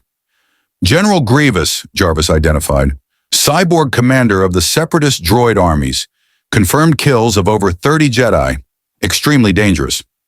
Last charge set, one of the commandos reported, ready to blow on your signal.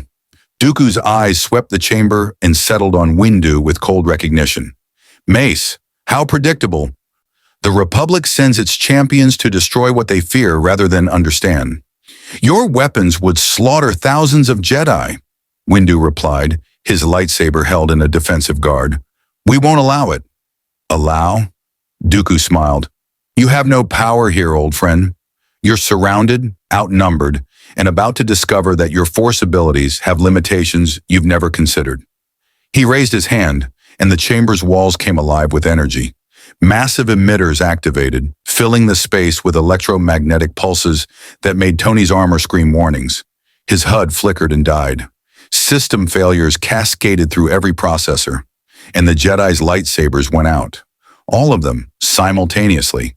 The plasma blades simply ceased to exist, their kyber crystals disrupted by the electromagnetic field. Oh, Tony said into the sudden silence. That's really bad. Grievous laughed, a mechanical sound that held no humor, and drew 4 lightsabers from his collection of stolen weapons. His mechanical body split and reconfigured, revealing 4 arms, each one wielding a blade. Now, Dooku said, his voice carrying across the chamber, let's see how your vaunted warriors fare without their legendary weapons. Kill them all, except the one in armor. Him we capture. I'm very interested in his technology. The droids surged forward, and Tony Stark realized this mission had just become a fight for survival. Time compressed into desperate moments of survival. Tony's armor was failing, systems rebooting, weapons offline, the HUD a mess of error messages and critical warnings. But the arc reactor still pulsed with power, and that meant he could still fight. Jarvis, bypass damaged systems, route everything through primary processors.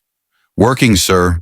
Weapon systems coming back online, repulsors at 40% capacity, flight capability compromised, but functional. The Jedi were in worse shape. Without their lightsabers, they fell back on pure force abilities, telekinesis, enhanced reflexes, and physical combat training. Master Windu moved like a martial artist, his hands striking with enough force to shatter droid chassis. Luminara used the force to hurl debris and droids into each other.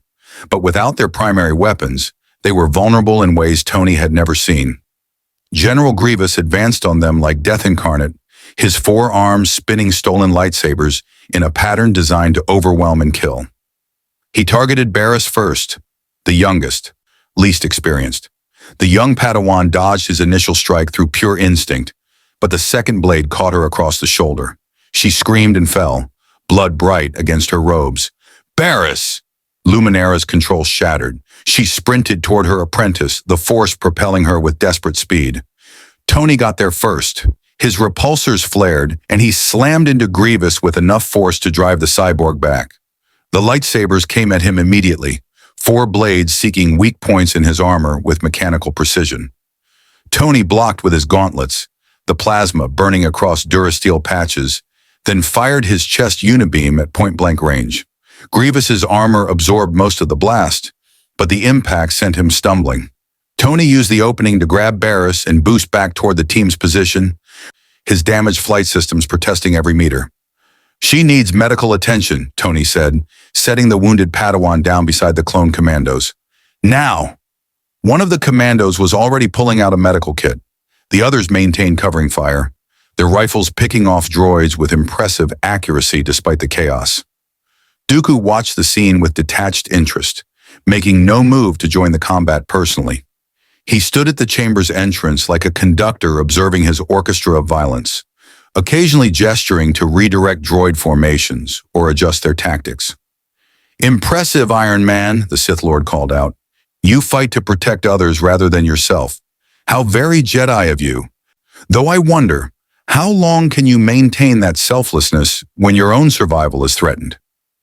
"Long enough to ruin your day," Tony shot back, firing at a squad of super battle droids approaching Windu's position. His sensors finally rebooted fully, and Jarvis provided a tactical assessment that confirmed what Tony already knew. They were losing. The team was surrounded, ammunition running low, and injuries mounting. The thermal detonators were set, but triggering them would kill everyone in the chamber, and there was no clear escape route with Dooku and Grievous blocking the exits. "Sir, I've analyzed the EMP field," Jarvis said. "It's being generated by the emitters in the walls, powered by the facility's main reactor. If we could overload that reactor, the field would collapse and the Jedi could reignite their lightsabers." "Where's the reactor?" "Approximately 60 meters below us, accessible via maintenance shaft in the chamber's northeast corner." Tony looked at the corner Jarvis indicated. It was on the opposite side of the chamber, through approximately 300 droids and General Grievous, who had recovered from the unibeam blast and was now methodically dismantling clone commando positions. "Of course it is," Tony muttered. "Master Windu, I can shut down the EMP field, but I need to reach that maintenance shaft." Windu was in the middle of force-pushing a group of destroyer droids off a cliff edge overlooking the chamber's lower levels. He glanced at the shaft, then at Grievous, calculating odds with Jedi precision. "I'll clear you a path," Windu said.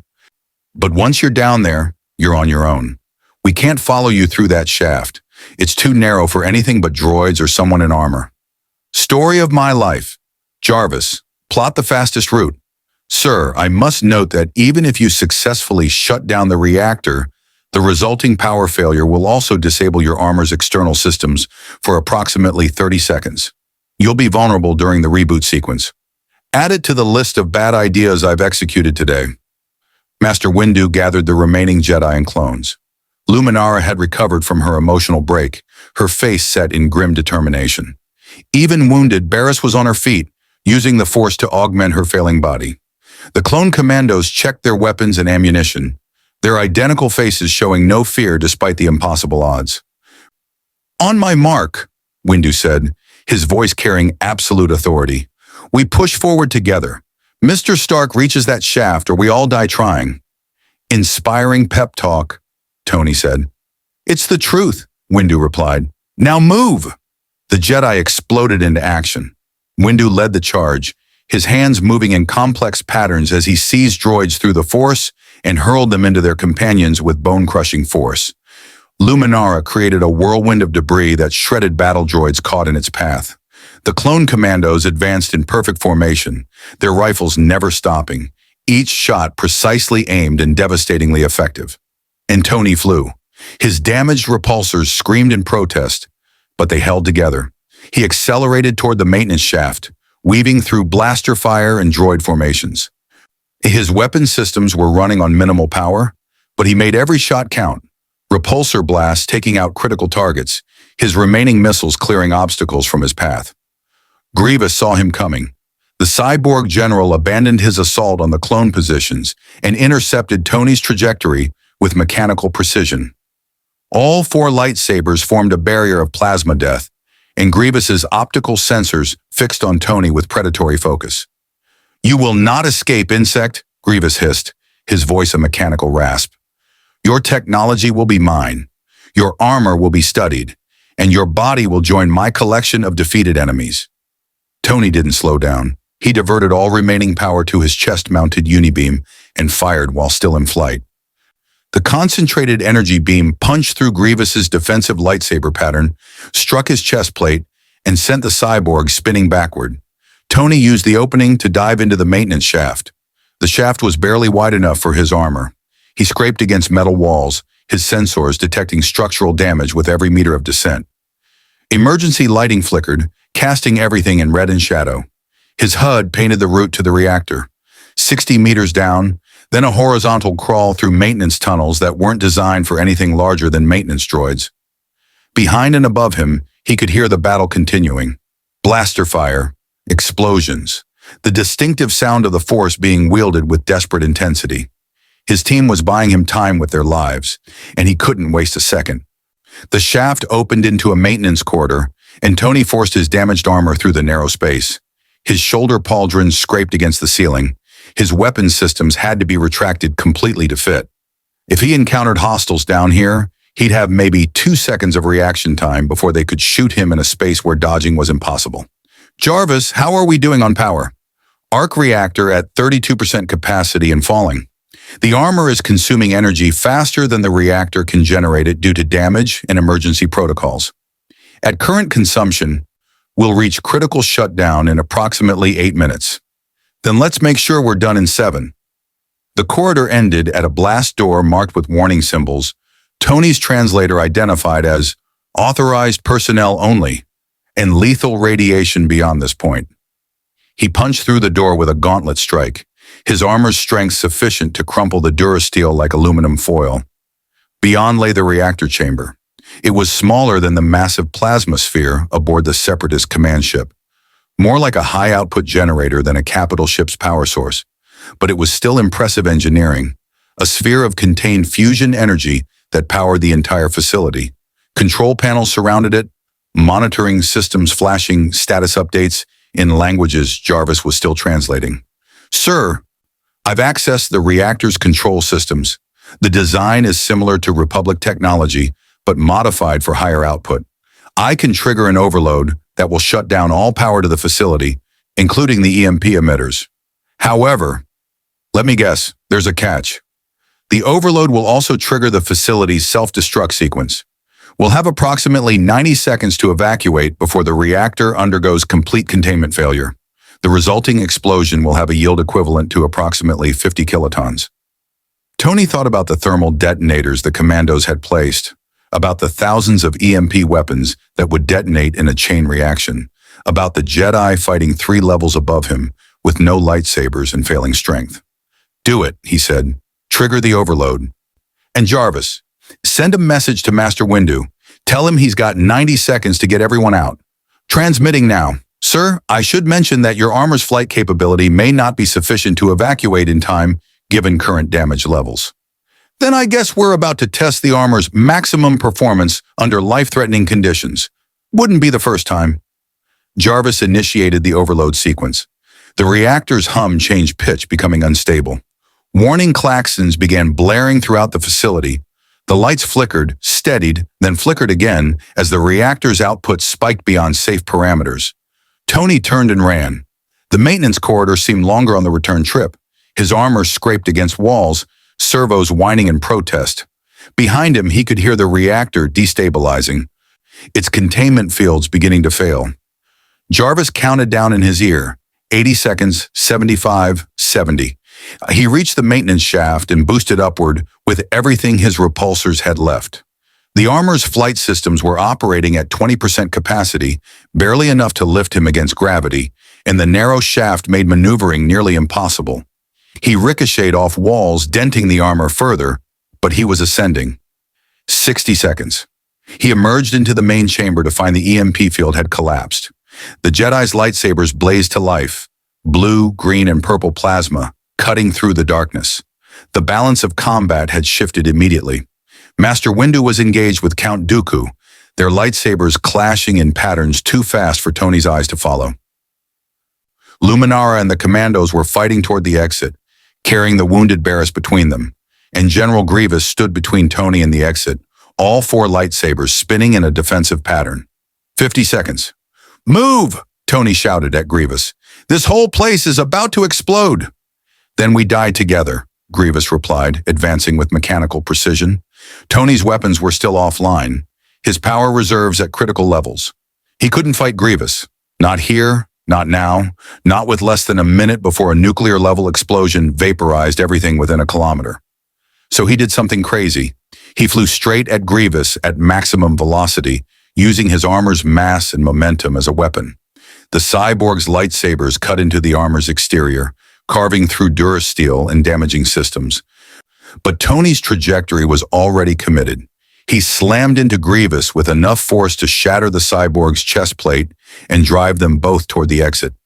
They tumbled through the doorway together, a tangle of armor and mechanical limbs, and spinning lightsabers. Tony kicked away from Grievous, his repulsors firing one last time to propel him down the corridor where the rest of the team was evacuating. 40 seconds. Master Windu disengaged from Dooku with a force push that sent both combatants flying in opposite directions. The Sith Lord landed gracefully, his expression showing something like grudging respect. "Another time, Mace," Dooku said, disappearing into a side passage that presumably led to his own escape route. 30 seconds.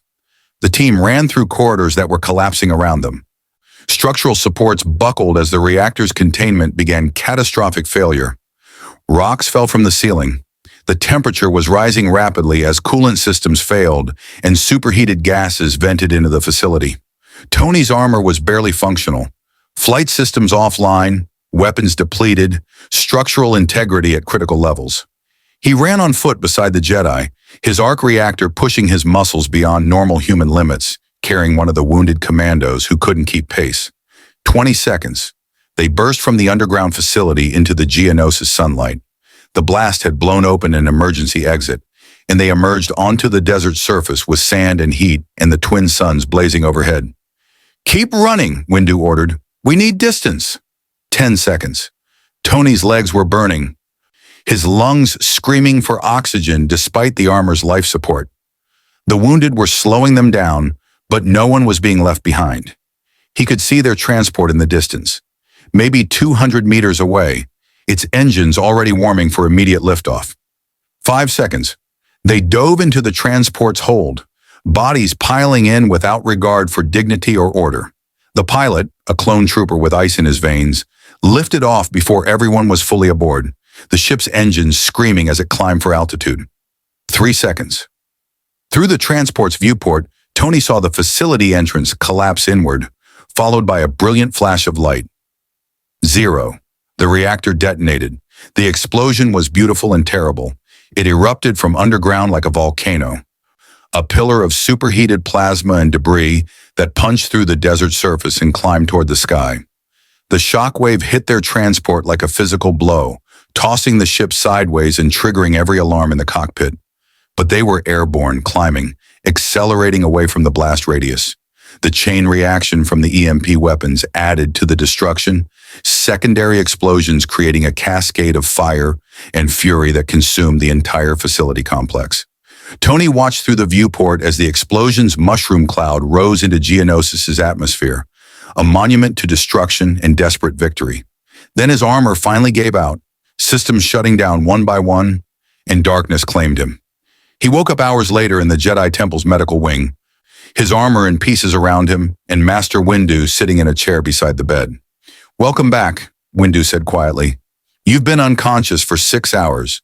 The medical droids say you're suffering from severe exhaustion, dehydration, and mild radiation exposure. Your armor protected you from the worst of it."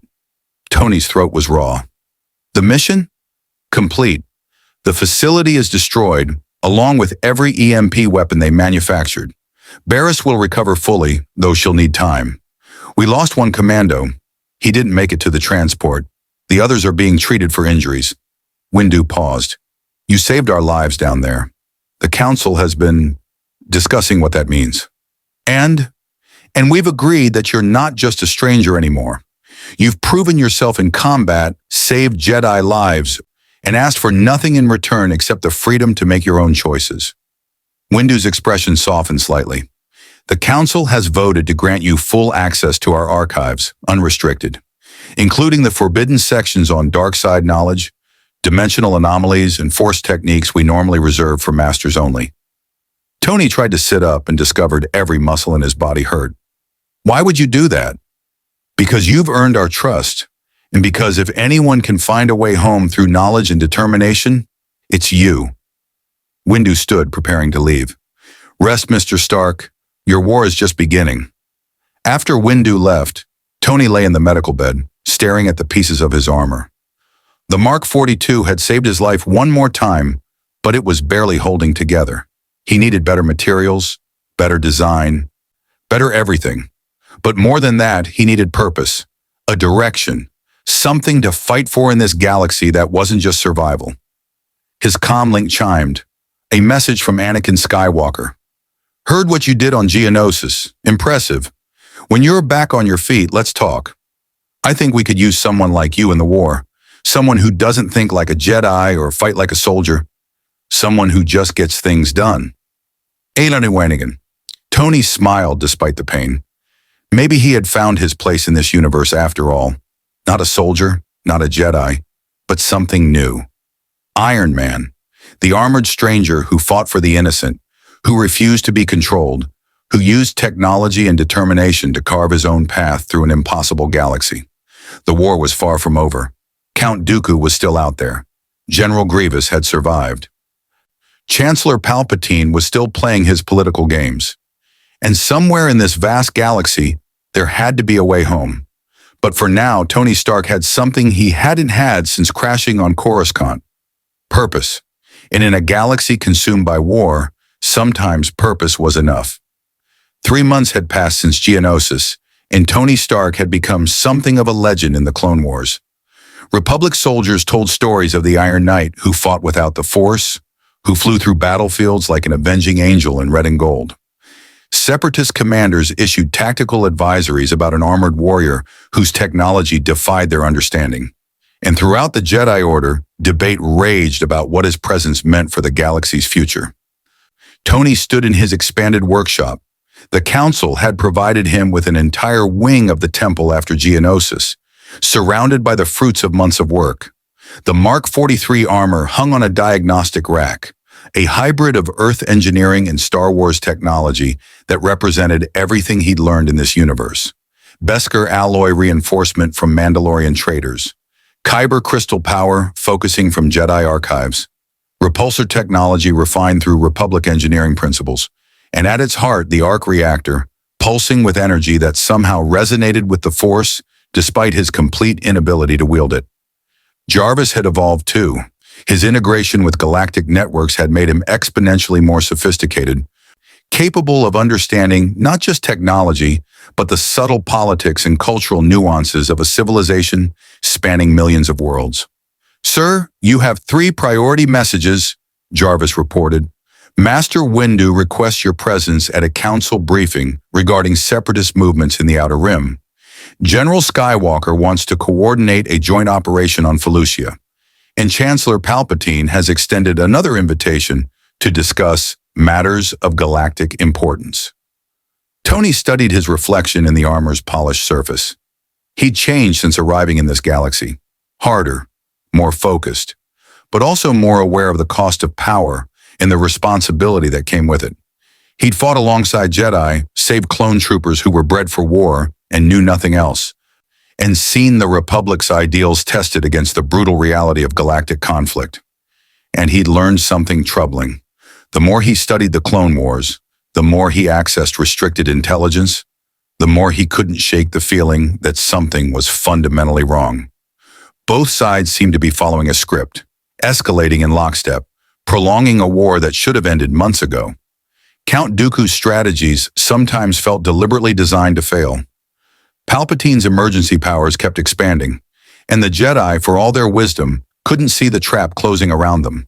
Through the workshop window, Coruscant stretched endlessly, a city planet of impossible scale, billions of lives continuing despite the war that raged across the galaxy. Somewhere out there, in another universe, his own Earth continued without him. Pepper was probably running Stark Industries, wondering what had happened to him. The Avengers were fighting new threats, adapting to his absence. He missed them, missed home, but he'd made a difference here. Saved lives, prevented weapons that would have slaughtered thousands, proved that even without the Force, even without destiny or prophecy, one person with technology and determination could matter. "Jarvis, respond to Master Windu. Tell him I'll attend the briefing, and pull up everything we have on dimensional physics and Force anomalies. I think it's time we made a serious attempt at finding a way home." "Very well, sir. Though I feel compelled to mention that you've received 73 requests for assistance from various Republic military units. Your presence has become highly valued. They'll have to manage without me for a while. This galaxy survived for thousands of years before I crashed into it, It'll keep spinning if I take some time to work on my own problems. But even as he said it, Tony knew the truth. He couldn't walk away. Not while clone troopers died in battles they didn't choose. Not while civilians suffered in a war that served purposes they didn't understand. Not while the Jedi marched toward destruction with eyes wide open but unable to see the danger. He'd come to this galaxy by accident. But maybe, just maybe, there was a reason, a purpose, a role for someone who existed outside the Force, outside destiny, outside the ancient patterns that govern this universe. The arc reactor pulsed in his chest, a reminder that he carried Earth's ingenuity into a galaxy of mysticism and ancient powers. He was the bridge between two universes, two philosophies, two ways of understanding reality. And somewhere in that intersection, Tony Stark would find his way home. Or he'd make this galaxy a better place trying. The armor's eyes flared to life as he activated the Mark 43 systems. The repulsors hummed with power. The weapons arrays came online. And Tony Stark, genius, billionaire, former playboy, philanthropist, and now the Iron Man of a galaxy far, far away, prepared to face whatever challenges came next. The Clone Wars weren't over. The darkness Yoda sensed was still growing. And somewhere in the shadows, forces were moving that would test everything Tony had learned and everything he'd become. But he'd been tested before. In caves and boardrooms, against gods and monsters, facing death and choosing to fight back with nothing but his mind and his technology. This galaxy didn't know it yet, but it had just gained a new defender. One who didn't need the Force to be powerful, who didn't need destiny to make a difference. Iron Man had come to the Star Wars galaxy, and the galaxy would never be quite the same. The war continued. The threats multiplied. But through it all, a streak of red and gold flew through the stars. Proof that even in a universe of mystical warriors and ancient powers, technology and human determination could still change everything.